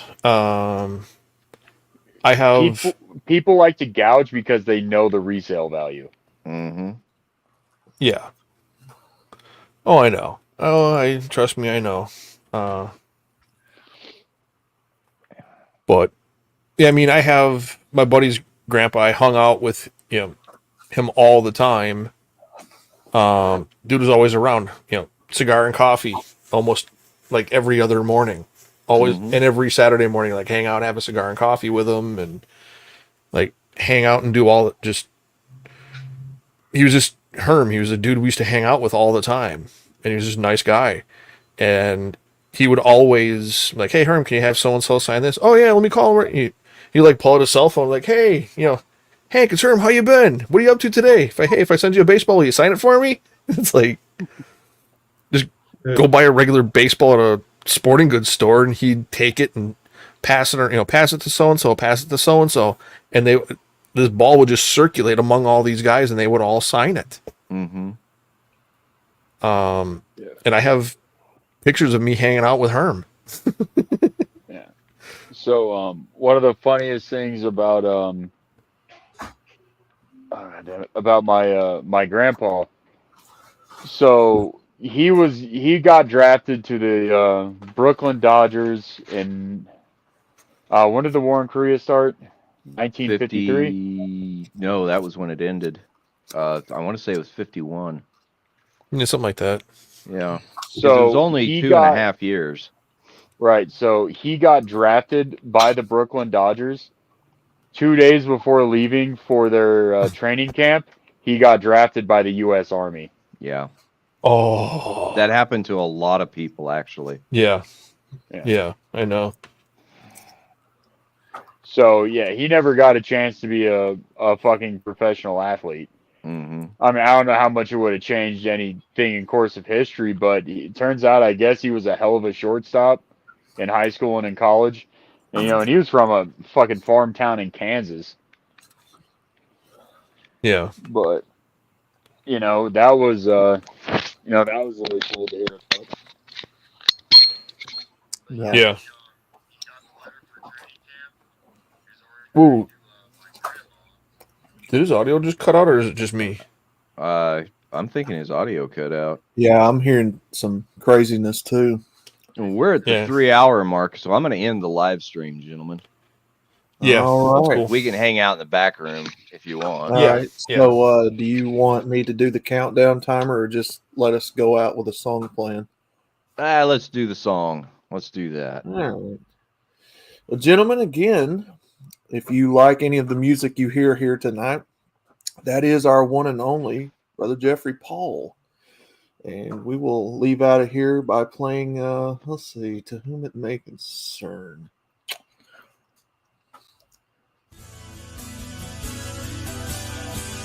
Oh,